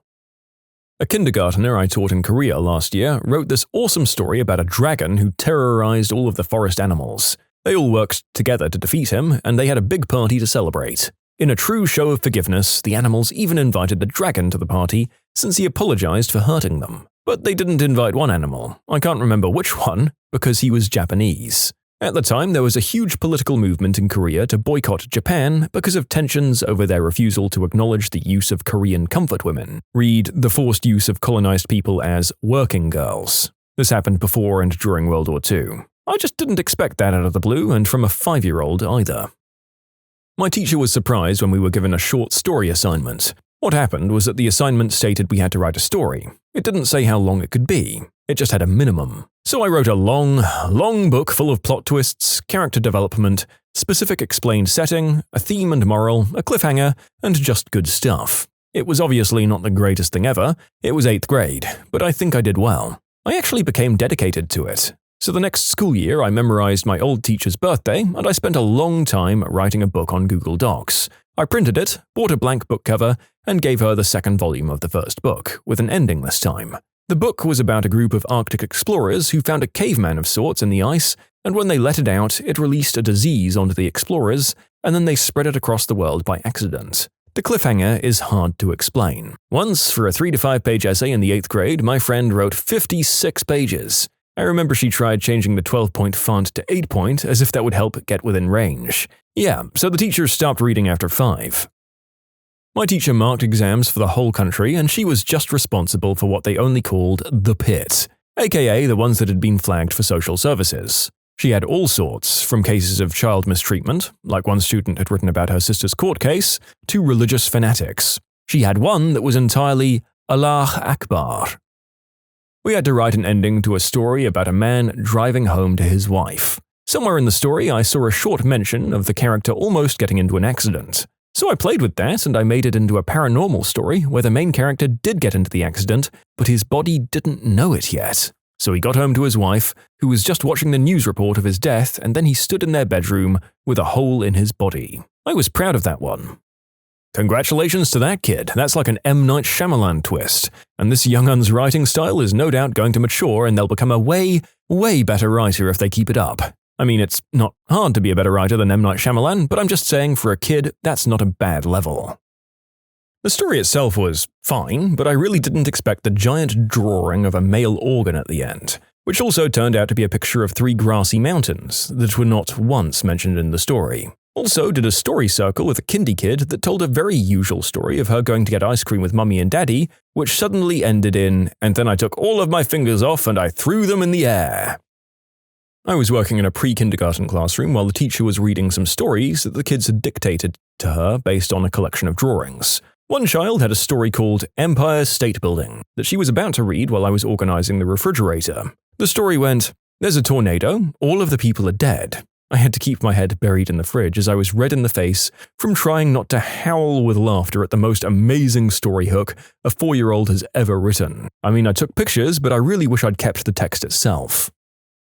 Would have been interested to ask my English lit teacher what he thought about my writing when I was studying the subject years ago at school, very much against my will. I didn't believe that he'd read my work and just put a few ticks here and there. So I had the idea of making my handwriting increasingly illegible to see if he was actually reading anything. By the end of term, I was still getting the same old tricks and he couldn't have read a word of it. When my son was in the 2nd grade, his teacher gave out the usual coloring page and writing prompt. It was a Halloween theme. There was a smiling child in a costume, holding a bag, and the prompt was, "When I looked inside my trick-or-treat bag, I found," and my child wrote, "a human head." 7 years old and already a master of the horror plot twist. While writing about the magic treehouse tonight on the Titanic, one of my students was writing about the people once they got into the water and wrote, "The people in the water looked up and saw an incredible sight. and I was expecting it to proceed with how the boat was sitting out of the water at a steep angle or how the propellers were visible as the book describes. Nope, the band was still playing, was what followed. I don't get many big twists since I teach little ones, but that's the one I still like to think about sometimes because it would have been an incredible sight for sure. I really didn't expect what this one kid did with their essay. They turned it in. Our freshman teacher asked us to write a continuation of Mice and Men, so I turned it into a ghost story. The setting is Crooks and Candy having a conversation in the barn. They're talking about George and wondering why he hasn't moved on and why he goes off alone every night. Cindy thinks George is paying Lenny's ghost a visit out at the spot where he died. Crooks confesses that he can't sleep at night because he feels like the ghost of Curly's wife is haunting the barn. My teacher asks to keep the essay. I had a Year 6 student write a multi-chapter love story with a thinly disguised version of herself as the protagonist, who wins the love of her best female friend, who was also a thinly disguised version of the writer's BFF. It was so tender and wistful and sweet that it made me teary. I showed it in confidence to an older teacher who was mentoring me at the time. I felt as though the student was coming out to me, and I was unsure what to do, if anything. A few days later, she came out to her family, who were very supportive. I don't know how the situation went with the crush on the BFF. They both went off to high school shortly after, so I don't know if anything eventuated. In middle school, like 7th or 8th grade, for our final exam we were given a choice of essays. All the topics were extremely boring, and I hated all of them, but the last one was a picture of a carnival, and my mind kind of fixated on that for some reason. We were supposed to look at the picture and write an essay on it of any kind. Obviously, they were looking for something lame and family-friendly, and my edgy self would not let that fly. So I went full psycho and wrote a carnival of horrors kind of macabre tale full of screaming kids and psycho clowns. I think the end of the story had kids flying from the roller coaster into never-ending darkness, and I remember describing in graphic detail the fear that these kids had. Now, this was the final exam, so we never got our papers back for final exams, just the scores, and it was highly unusual to ever receive any kind of critique on your work because we'd already moved on to the next grade by the time the results were out. This was in India. Suffice to say, I was shocked to hear that my old English teacher wanted to meet me. Obviously, I walked to her office in trepidation, expecting a reprimanding for the story. Instead, I was met with a smile, and my teacher saying that it was simultaneously the most horrifying and the best short story she had read in a while. Long story short, she ended up recommending me for essay contests, and I fell in love with the writing. Still super grateful for the opportunity she gave me. Could have been a real bad ending to this story. Student wrote a fairly dark short story about being knifed and laying on her floor, bleeding out while the police came in to arrest the perpetrator, or something like that. She wrote it with a fountain pen. It's a thing we do in my classes, and used this really weird ink. When I asked her about the ink, she said it was blood that she had collected from when she was actually knifed. She wrote the whole damn story in her own blood. Teaching English to a class of 3-year-old Thai children. One boy was particularly bright and was managing to write CVC and CVCC words, consonant-vowel-consonant and consonant-vowel-consonant-consonant words. He calls over to me and shouts, "Look, I can write!" And he proceeds to write, C? Okay, well done. U? Great! N? T. What does it say, teacher? When you subscribe, make sure to hit the bell to turn on notifications. Put the playlist on in the background to finish listening to all of the stories. And if you like Am I the Genius, give Am I the Jerk a shot. Everything linked in the description.